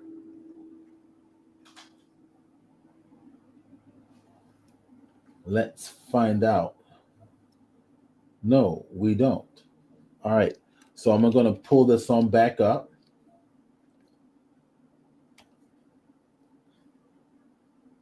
And I think we do. I think we want to pull this. It's this little thing that's a little tricky. I may have, you know what? So I may have made the mistake of adding in too much geometry too soon. That middle line here is screwing us up. So I'm going to take that and I'm going to hit Control X. It's dissolve by default. Boom. There we go. See, when you have less geometry, it's going to make it a lot easier to figure things out. One other thing you want to remember is it's easier to remove than it is to add. Yeah, absolutely. So now I can grab this edge, right? I'll put that exactly where it is. And my instinct says grab this edge, go to my side view, pull it down. Good. Okay, we're making progress. My other instinct is grab this edge, and I wonder if the double G might work better. Double G and pull it back. Yeah, maybe. Pull it up. Pull it this way. Yep, that's it. That's it. We got it. Don't worry about the fact that it's non-planar because we can easily correct that by adding more geometry. Yeah. Which is going to happen anyway. But not till later. So don't stress out about it. So the good thing is we got them all in quads. All right, we got it all in quads. If I go to my top view, looking good. The back is a little bit off, I think. If I grab that front face view and grab that edge there, let's go to the side view. Oh, I see what's happening. Yeah. So what we're seeing with the back, that would be correct with the back. So if I go to the top, because this extra space there is that lip coming up over the doorway. So I'm not going to worry about it. I'm going to leave that alone. So far, so good. I was blocking it in. We're not going to get into details. No details. We're just blocking it in. And the better you block it in, when we go to subdivision surfaces, it'll match it exactly. All right. I would now at this point, I'm thinking of pulling out the wing. Now that's going to be a little bit tricky. All right. So let me take a look at this. I want to, my instinct is to go to the side and start pulling out the wing. And then I'm going to have to massage it, the edges, to match the contour of the flying sub wings. Yeah. Just one at a time. So, all right. So I'm going to take a look at this, kind of imagine this here. So these are going to be boxy shapes coming all the way down. It's going to taper off. And I'm going to have to massage the rear, because if we take a look at this, actually, let me go to my my reference here real fast in Blender.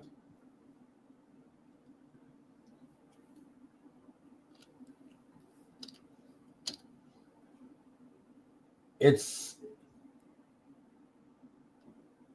interesting because we got the boxes goes back, but then we got to model the wing tapering down to the bottom. Mm-hmm. So we're going to have to kind of massage that a little bit. The actual wings that come up, we're going to model those out as well. So I may want to add the slice coming all the way down the side first. So at least I've got the geometry or the placement to model those shapes on out. Mm-hmm. If I was going to design this for 3D print, I'm not quite sure how I would want to. If I want to design it in pieces. Yeah, you would. I'm not gonna worry about that right now. I'm going to just kind of just design the ship, block it out, and just block it out and see what we've got. I'm going to kind of take another view of it. All right. So if you look at this shape here, so this comes up and out. So part of me says add some additional geometry in here, which we have to anyway to give a placement for the wings. So let's do that now for the I don't know what you call these coming up, the dorsal fin wings here coming up. We're going to add a placement for that right now. Okay. Let's go here.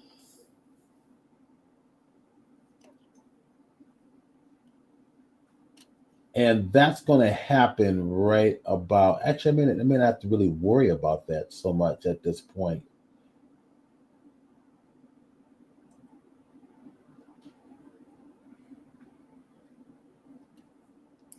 I think at the very least you can go in and maybe at some point you want to make a breaking point for the tail. Right. Well, the tail is going to kind of separate from the body. Right. The tail I'm going to do is I'm going to do this. I'm going to hit the E key, extrude, and there. That's going to be my tail. Good. That's going to be the placement for the geometry for my tail. Mm-hmm. And then from here, we're going to start to massage the wing out of this section. Yeah. I think we can work with that. So let's do it. So this is going to be interesting. I'm going to probably want to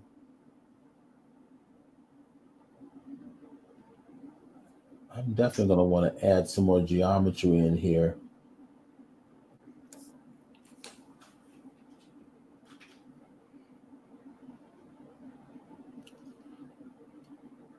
I definitely want to pull. I tell you what, let me just give this a try. I'm going to go ahead and E key, extrude it out, put that there for now.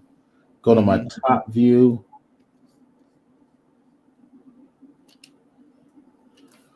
All right, we may have to split this up. So maybe I'll start here.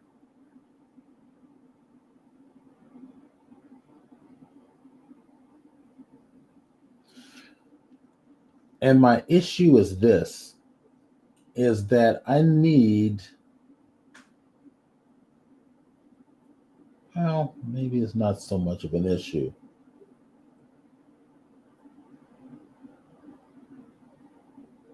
Can you like somehow, turn this into its own separate block, and from that mold the tail, the wing from that? Well, that's exactly what I'm kind of doing. Yeah. But I want to make sure. See, I'm going to have to massage this so that this gets smaller.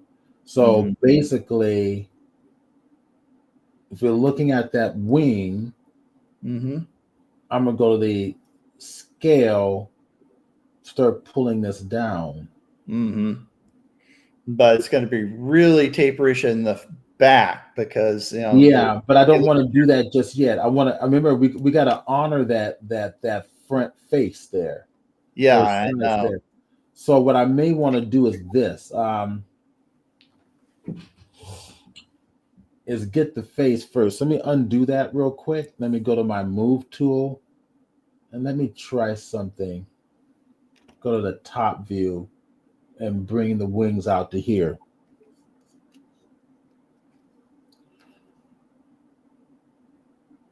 Let's go grab that little piece there. Go to my top view again, pull it to there. Yeah, that's going to work. Yeah. I'll have to massage a little bit of stuff going on here.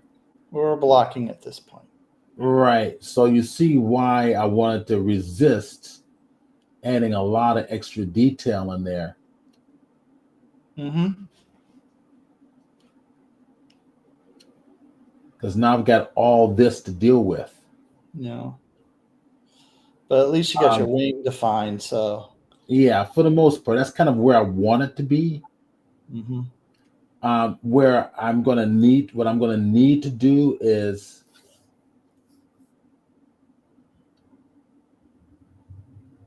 let's bring this up to here, is do it in sections because I'm going too much too soon.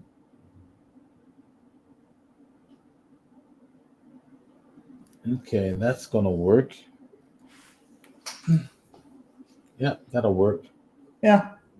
I'm going to have to bring down that top a little bit, but we'll deal with that in a little bit. I'm just going to go to the top view. I'm going to want to, let me go back right about here. I'm going to take this little section here, just that little edge, Shift S, put the 3D cursor on that section there. Mm-hmm. Because I want to resize the back end forward toward the front. Mm.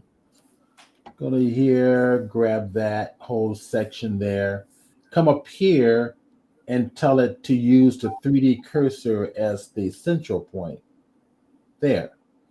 So when I come over here to scaling, I can scale that on back like this. Yeah. All right. So, okay, that's working. All right, let's go to the front view.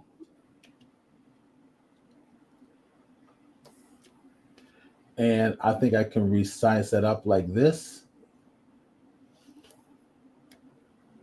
I'll do the same thing. Grab this little edge there, Shift S, 3D cursor there.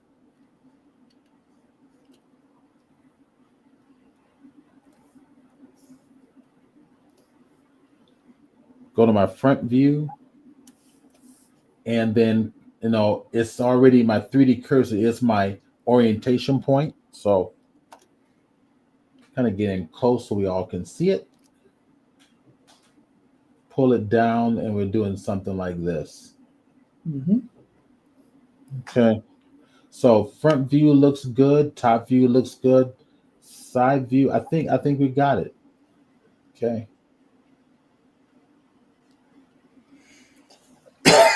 Again, we got a little massage. We'll probably have to go to the sculpting tools, do a little sculpting and get the roundness exactly the way we want it. But right now we just got a nice little, we're honoring the front face. We're blocking it out. We got the block out for the dorsal wings here. Mm-hmm.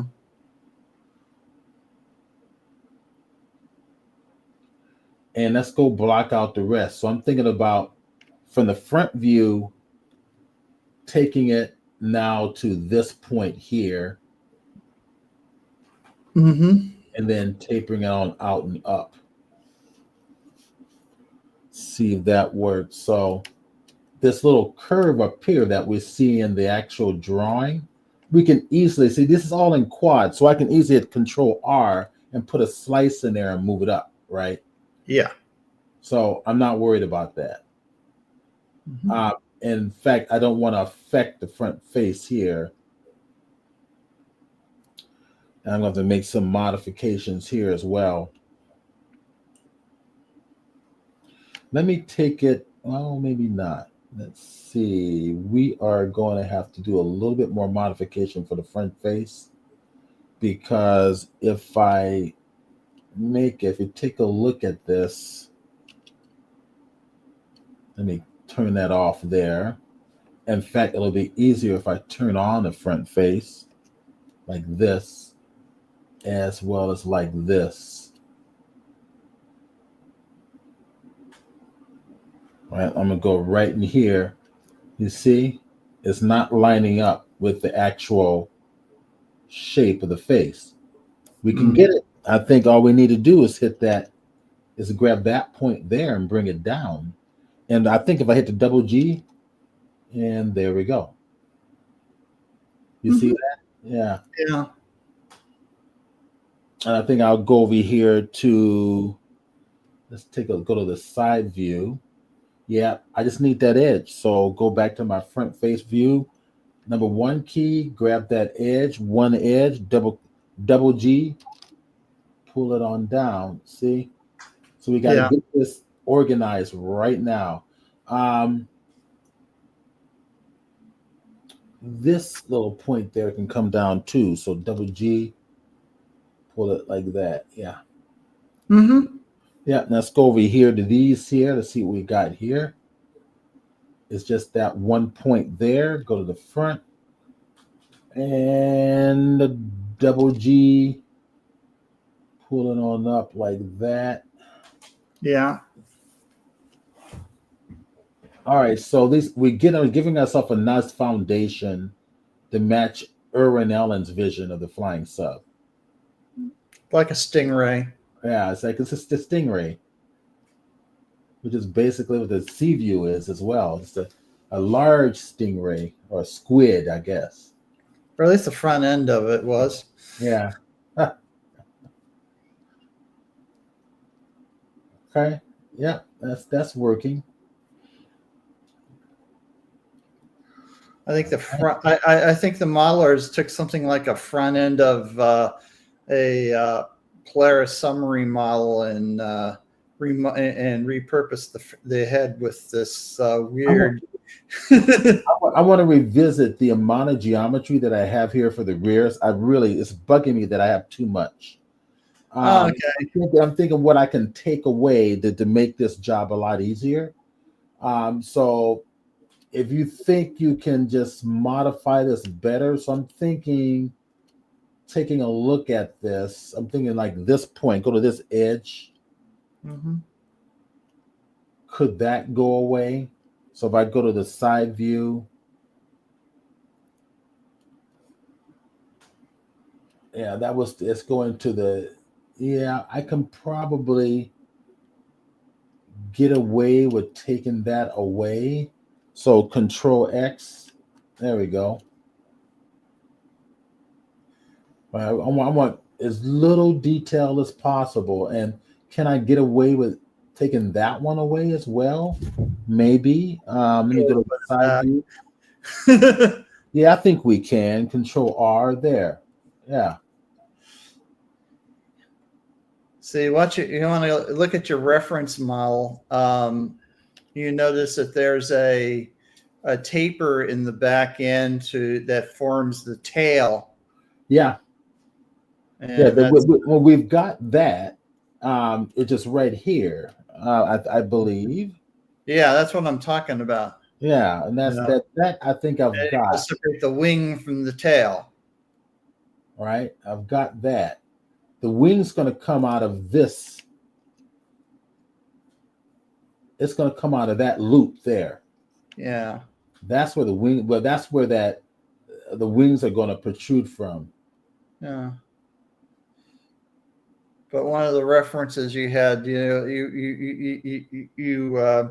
had the wing kind of imbalanced from the inner part of the ship and the wing part of the ship, so it's kind of bent down. I wish I could show you that.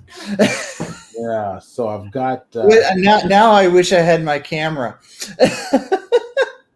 Okay, so I've got another little problem here. I've got extra geometry that's inside there that I Uh-huh. don't want. So I'll go get out of that Oh, that X-ray stuff. view. Yes. All this stuff I got to get rid of. So take that X key, delete those faces, done. So that if I go to this edge loop here, I got an edge loop, a clean edge loop. Yeah.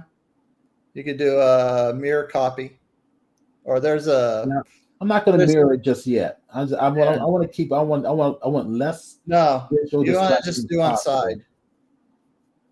So now can I now my next question is, can I get rid of even more geometry? Well, I don't know. I think we've got exactly what we need to Uh-huh. make this shape. Let me kind of go to the side view, go to X-ray view.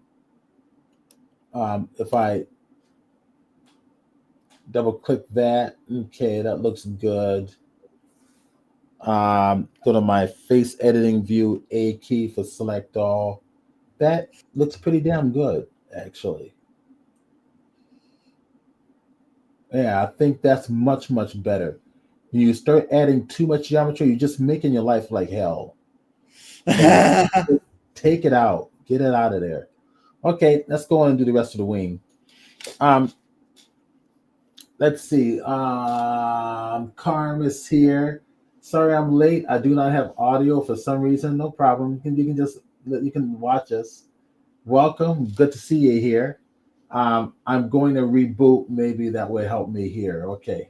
So I don't know about that one. All right. Let's see. I was up late last night. Yeah. I had a lunch, and a friend of mine took me out to my birthday lunch yesterday to a Peruvian restaurant. I've never Ooh, tried it before, and it yeah. wasn't as good as Peruvian restaurants that I'm used to. So I've never been to a Peruvian restaurant. Peruvian, yeah, that Peruvians have very good food. Um, Mm. okay, let's go to work. Let's go, and now that I only have a very few polygons left, um, let's see. Am I in a different mode here? I think Z key solid mode. There we go. And I'm going to select all those faces right there. Okay.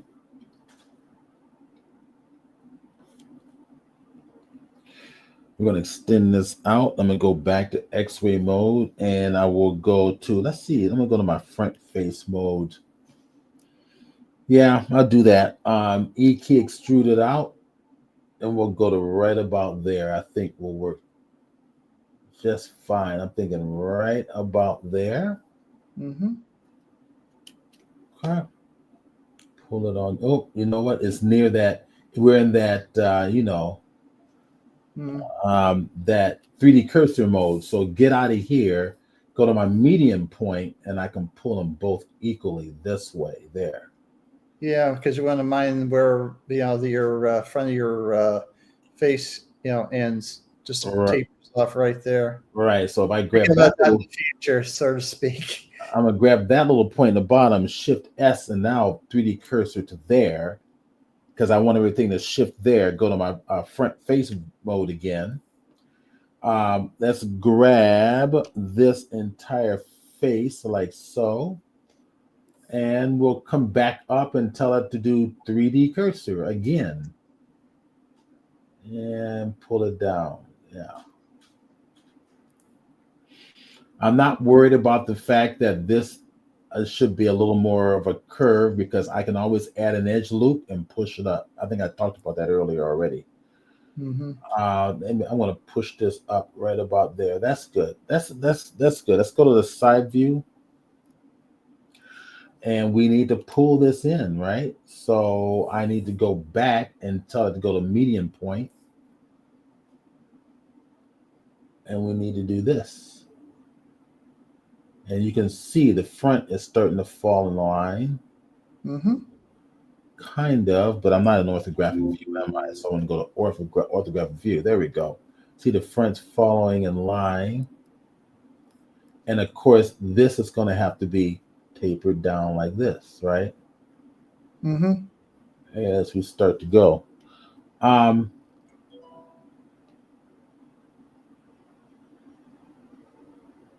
all right, let me go to the front view and inspect it.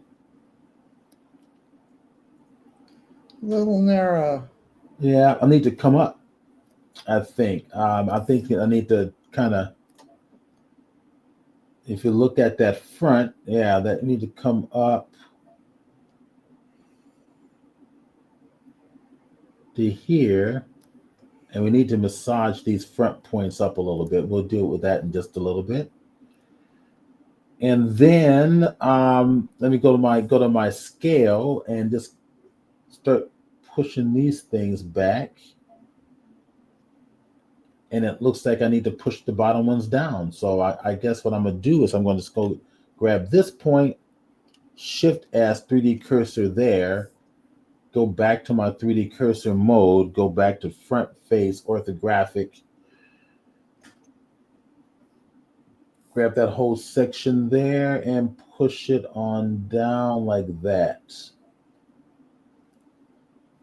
Okay.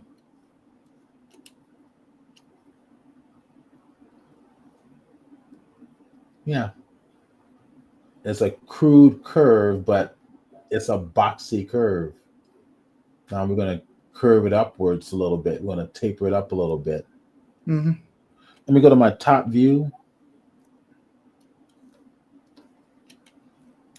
Yeah, we got to get this right. So what we'll do is move it on over like this.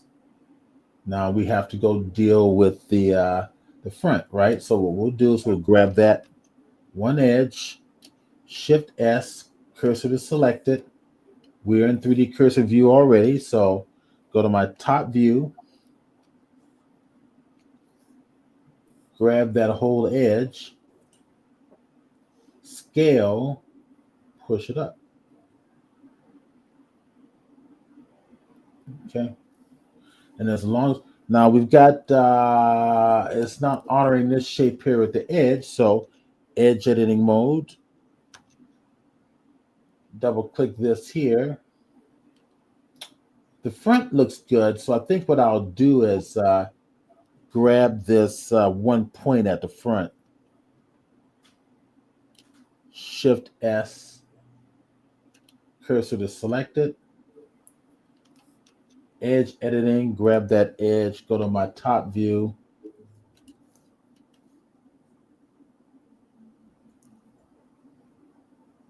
That's right. Okay. You're doing right. And go to my scale. Let me kind of get in closer so it make it easier for me to manipulate this. And for you guys to see, yeah, and push it back right about there. There we go. Yep, that's good. You might want to take the graphic out of off the Carnes graphic out of there because I can't see what you're doing because of the graphic. Yeah, take it out of X-ray mode. No, it has nothing to do with Blender. It has it's with your presentation software. Oh, that one. Oh, yep. There you go. Thank you. Cool. All right. Yeah. Everything else looks cool. All right. And we'll do, I guess, one more little step. Uh-huh. So at this point that I can see, let me see, I'm gonna go to X-ray, front view. Okay, so I want to start getting this front just right.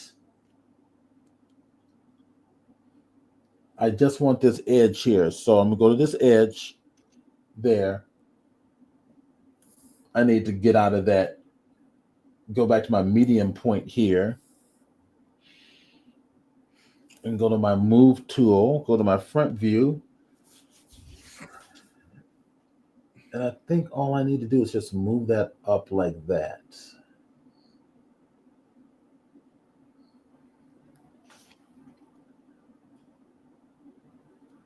Grab this one only, go back to the front view, and maybe move that up like that. Yeah.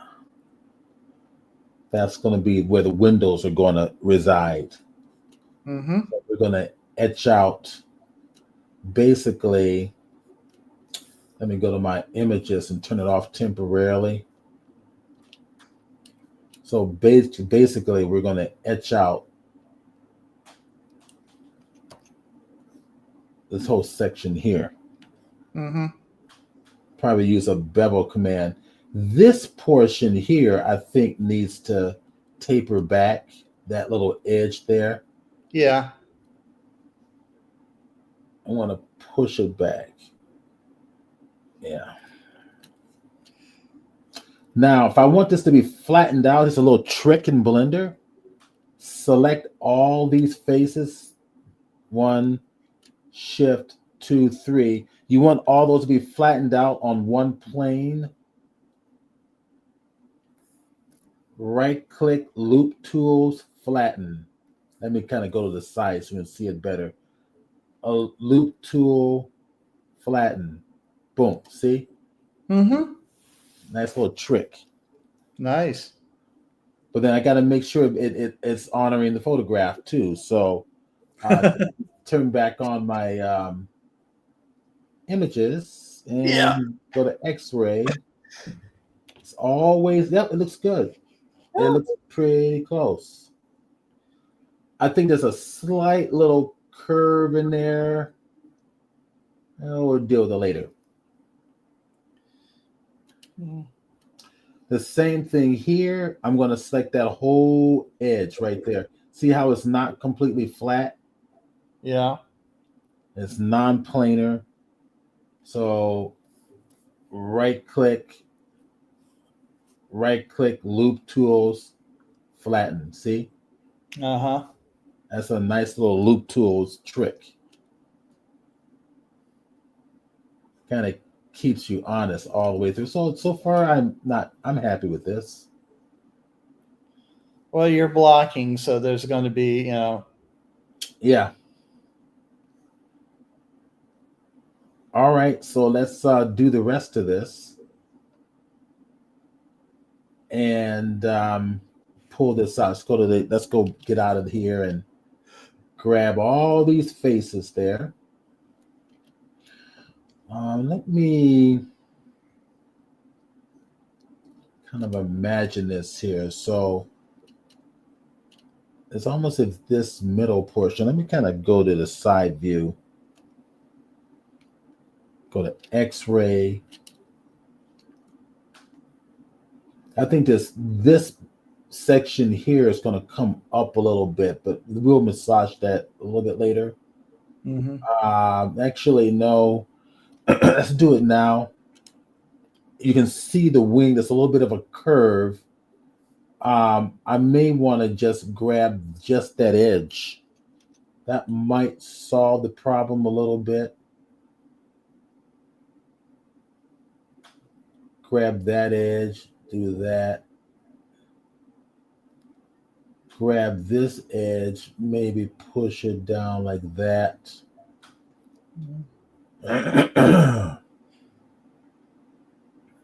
Maybe. See, this whole bottom portion is probably going to have to be massaged a little bit too. So we'll see. Well, it's going to have to go up. Yeah. That's where the thing kind of it's definitely wings up. So the top is going to be coming down, the bottom's going to be coming up. So we definitely going to have to we may use some sculpting tools for that, but we'll see. Well, I figure there's going to be some sculpting involved in this. A little bit, not much actually. It's not as much as I thought it would be. Yeah. When I originally did this, at the time, LightWave didn't do a lot of sculpting. Yeah, didn't have a lot of sculpting with that. All right, let's go ahead and pull this out. So E key, extrude, pull it out.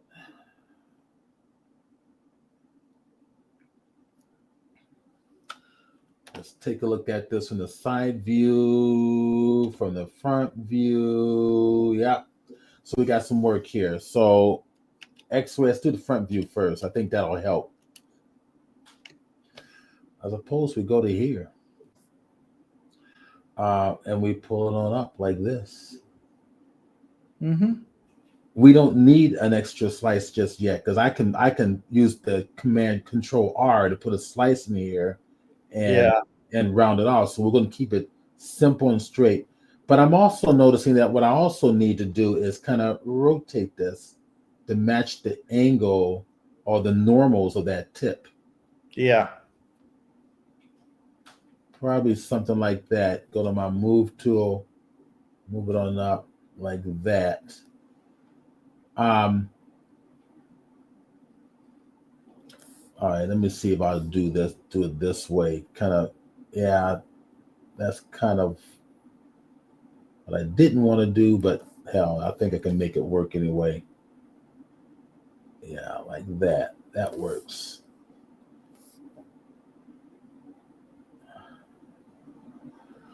Okay. Yeah. Let's go to the top view. You got a lot of massaging there to do. We got not as much as you think it might be. Pull this here, maybe to there. Move it on over like this. Move it back. Remember, we're going to add another slice in here, right? Yeah. And then we can push that out to match the curve. So that's the thing. You gotta resist adding too much detail too soon, because you think you want to do it to kind of get as close as you can.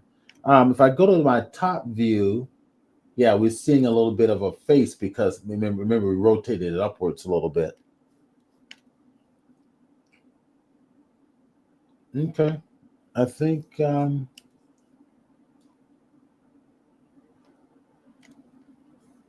now the proof is going to be in the pudding, so to speak. So to speak. This front portion here, I'm thinking this little edge might be enlarged a little bit. This little edge right there. Let me take a look. Possibly. Let me come over like that. Let's bring that up. And of course, these areas in here,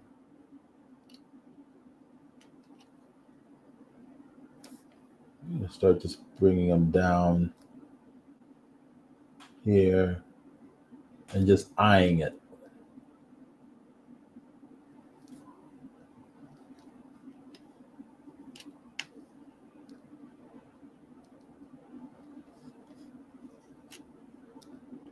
So even though it's as flat from the side, we can take these faces and we can pull them out to a rounded shape. So I'm not stressing. I'm not going to stress about it. All right. I tell you what. Let's put a mirror on it. Let's go to my number 2 key. Double click that. I want to make sure that this is completely flattened along the x-axis. So S key for scale, X key for the axis, and then 0, and then hit enter. So nothing moved, which means it's already been perfectly aligned. And all I want to do is make sure it's sitting right on the 0, and it is right on the 0 axis. So that's going to be my orientation, right? So if I hit Shift S, 3D cursor to there, and make sure the orientation is there, as when I go into my object mode and say right click, set origin to 3D cursor. And now my origin is perfectly exactly where I want it to be. Let me turn off that.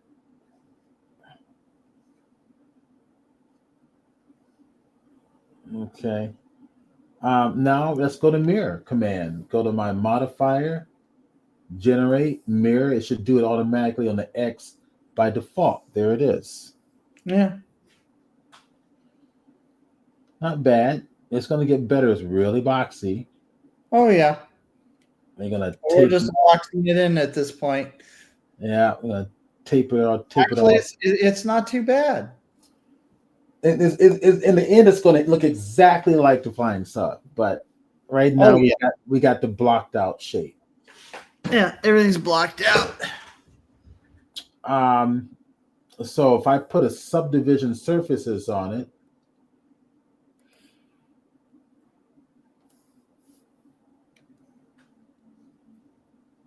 see if I go to the subdivision surface and say 2, 3, there we go. Yeah, that's exactly what we want. The tips we can pull out to round them off. That's not a big deal. We have a little subtler areas in here that we need to round off, but that's fine. The fronts we're going to need to edge off, which that's going to happen anyway, because we're going to do some hard surface modeling up there that will maintain the edges for the windows as well as the back end for the sub. So that I'm pretty confident with, so I'm not going to worry about it. So I'm going to just turn that off and then turn off my modifier for mirror. We obviously won't finish this today, but we'll finish it next week. So we'll continue on next week. But to kind of give you an idea, I mean, if I want to start thinking about bringing out the dorsal wing, actually, I wouldn't do that just yet. I want to go massage the actual wings themselves. So tab, go to my edit. Let's bring back my images. Let's go to the top view. All right, so we've got, let's take a look at this top view here. You're in X-ray. Yep, I'm in X-ray. Okay. I'm going to take a look at this real quick. I will, let me go to my,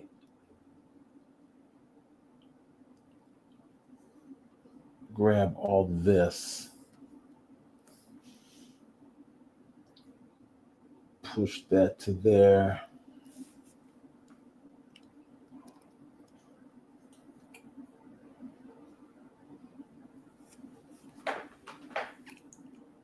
And I want to inspect the back here. Go to my top view.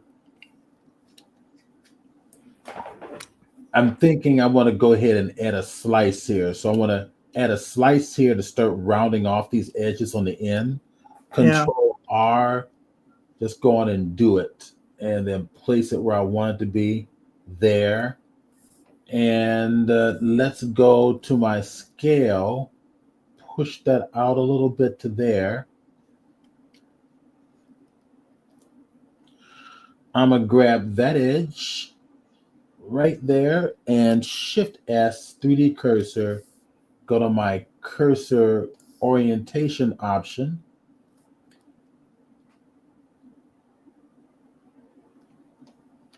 Oops, there we go. Like that. Go back to my top view and go to scale. Push that up like so.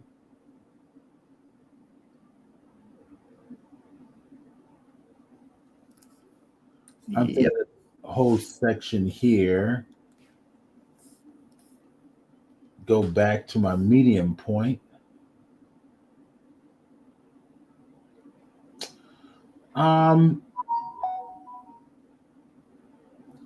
I could just massage these edges here.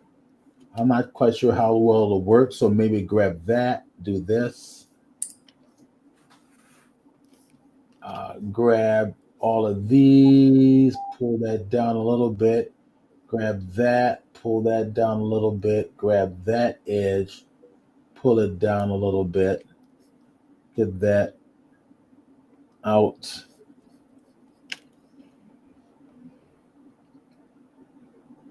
Okay, this needs to curve up. So remember, let me take a look from the front view again, because there was a lot more curve. Yep, there's a lot more curve up here. So grab this. Actually, let's go down to the bottom. Select this here, Shift S there. That should be 3D cursor option. Go back to my front view. Go grab that whole edge. Go to my scale. And bring it down. Push it down like that. Yeah. Yeah, so we got to be as accurate as possible. And then this other bottom portion, actually, this can come down more too. That's a little more of a curve. So if I go to here, push it like this. Yeah. Now go back to here, push that back up to there. Mm-hmm. We're gonna do the same thing here. So grab this here. I'm gonna go grab this. I'm gonna grab that point, just this one point right there. Shift S, cursor to select it. Go back to my edge editing mode. Go back to front view.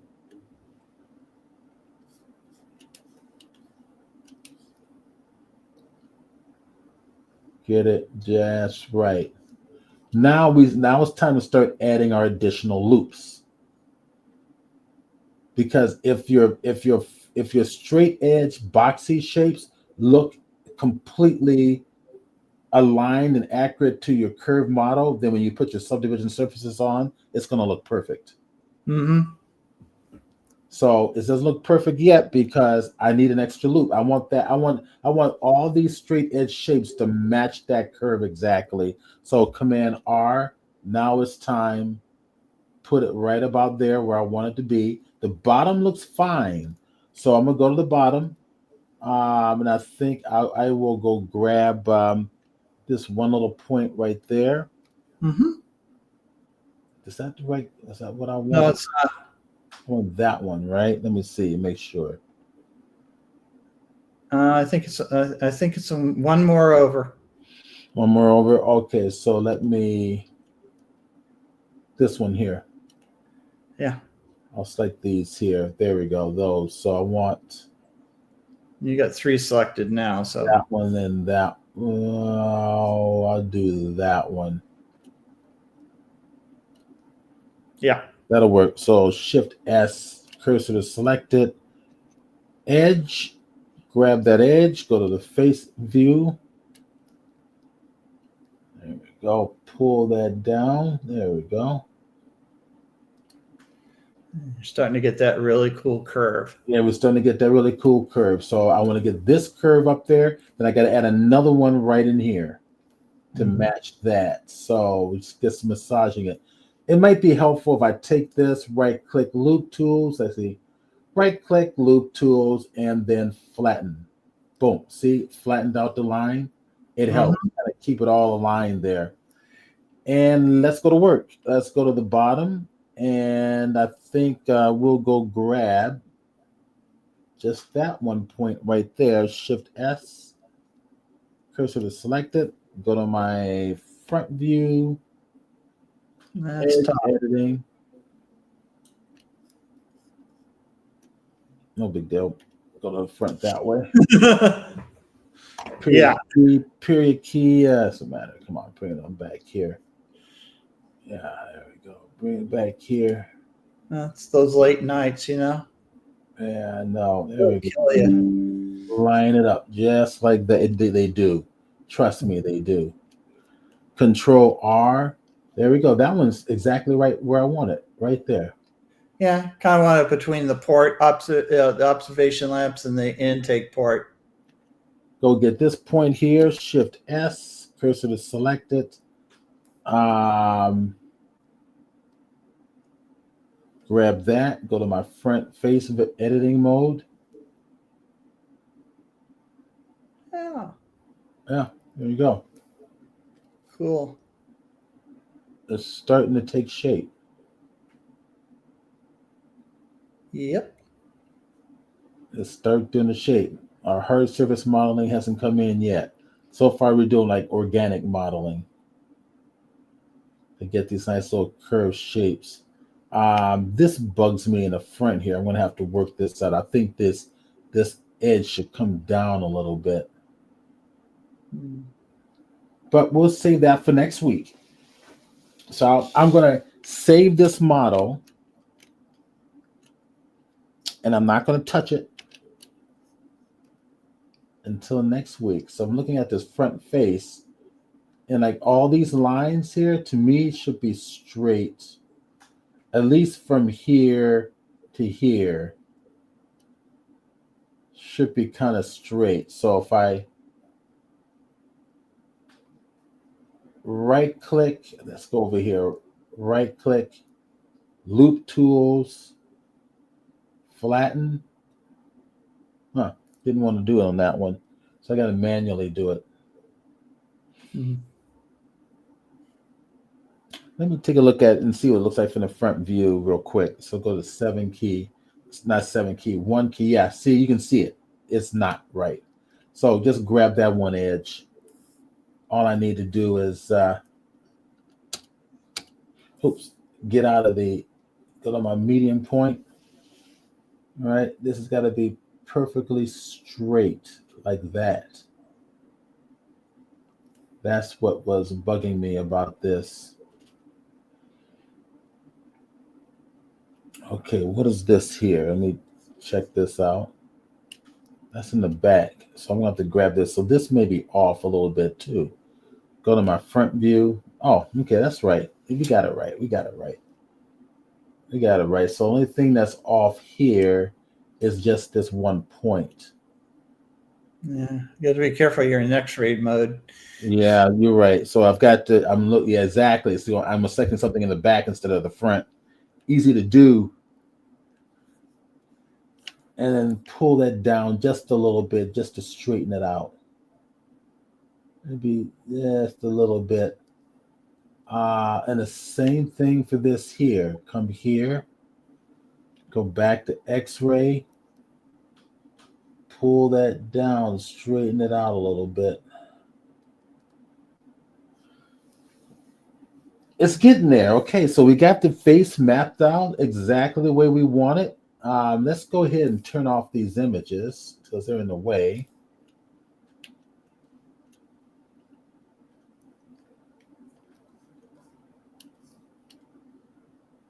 I think it's coming along. Yeah, it's coming along.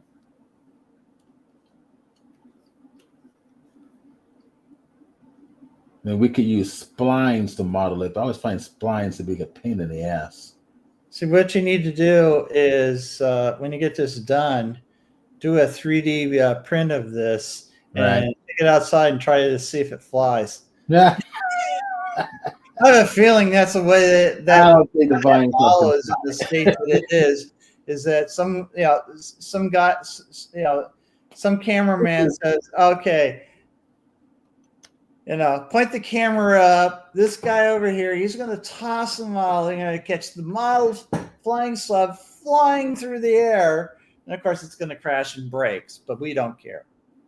We got our shot. So let me take a look. I'm just curious for this top view here. So go to my top view. Let me go get my images on. Yeah, we'll need to probably just massage this a little bit better. Yeah. But you need that big block on the top because eventually you're Yeah, going to put the hatch you in there. do. Oh yeah, well the top is definitely a block with some subtle roundness around the closer to the edge of the block that tapers off into the organic shape of the sub. Mm-hmm.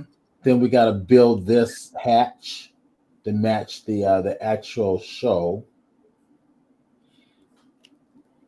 As well as the port. right?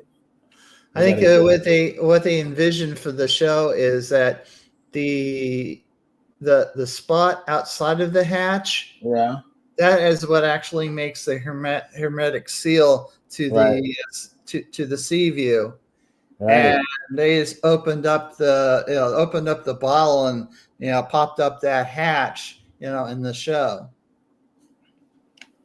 That looks good.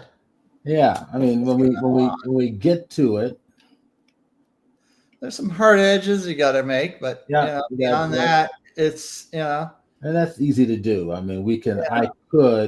I could just grab this here, and this really needs to come all the way around, Mm-hmm. just to give you a teaser, and we can bevel that, and that'll harden off that edge. So hit Control B.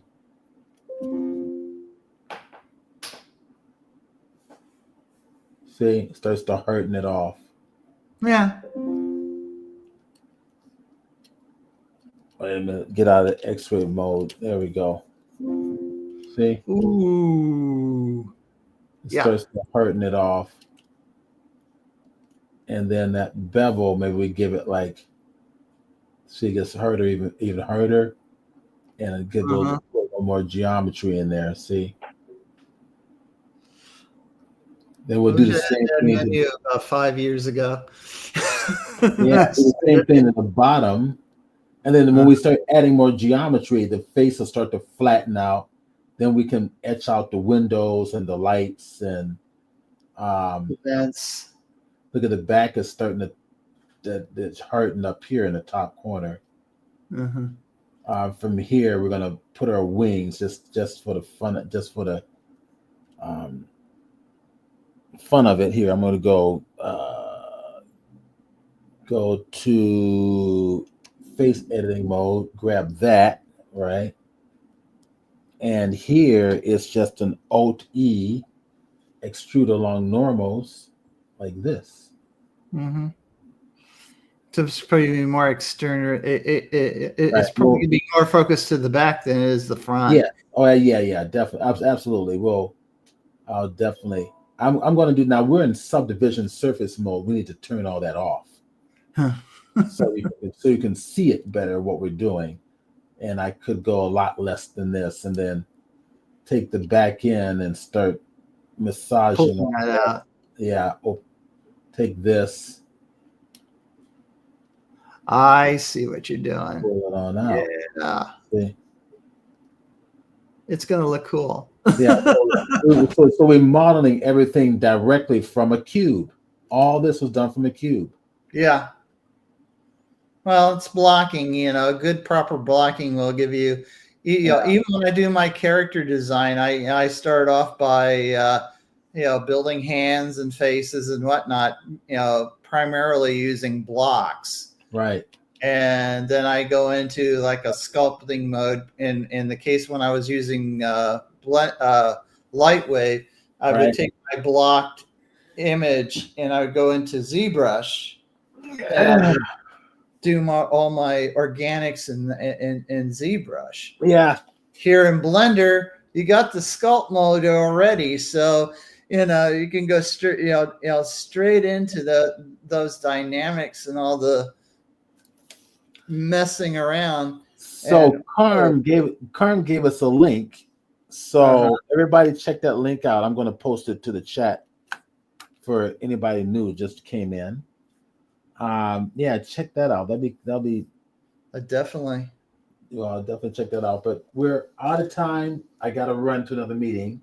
Thank you all for being here. Thank you, David. You're wonderful as usual. We'll see everybody next. I think next Saturday we should be good to go. And, if I'm not moving.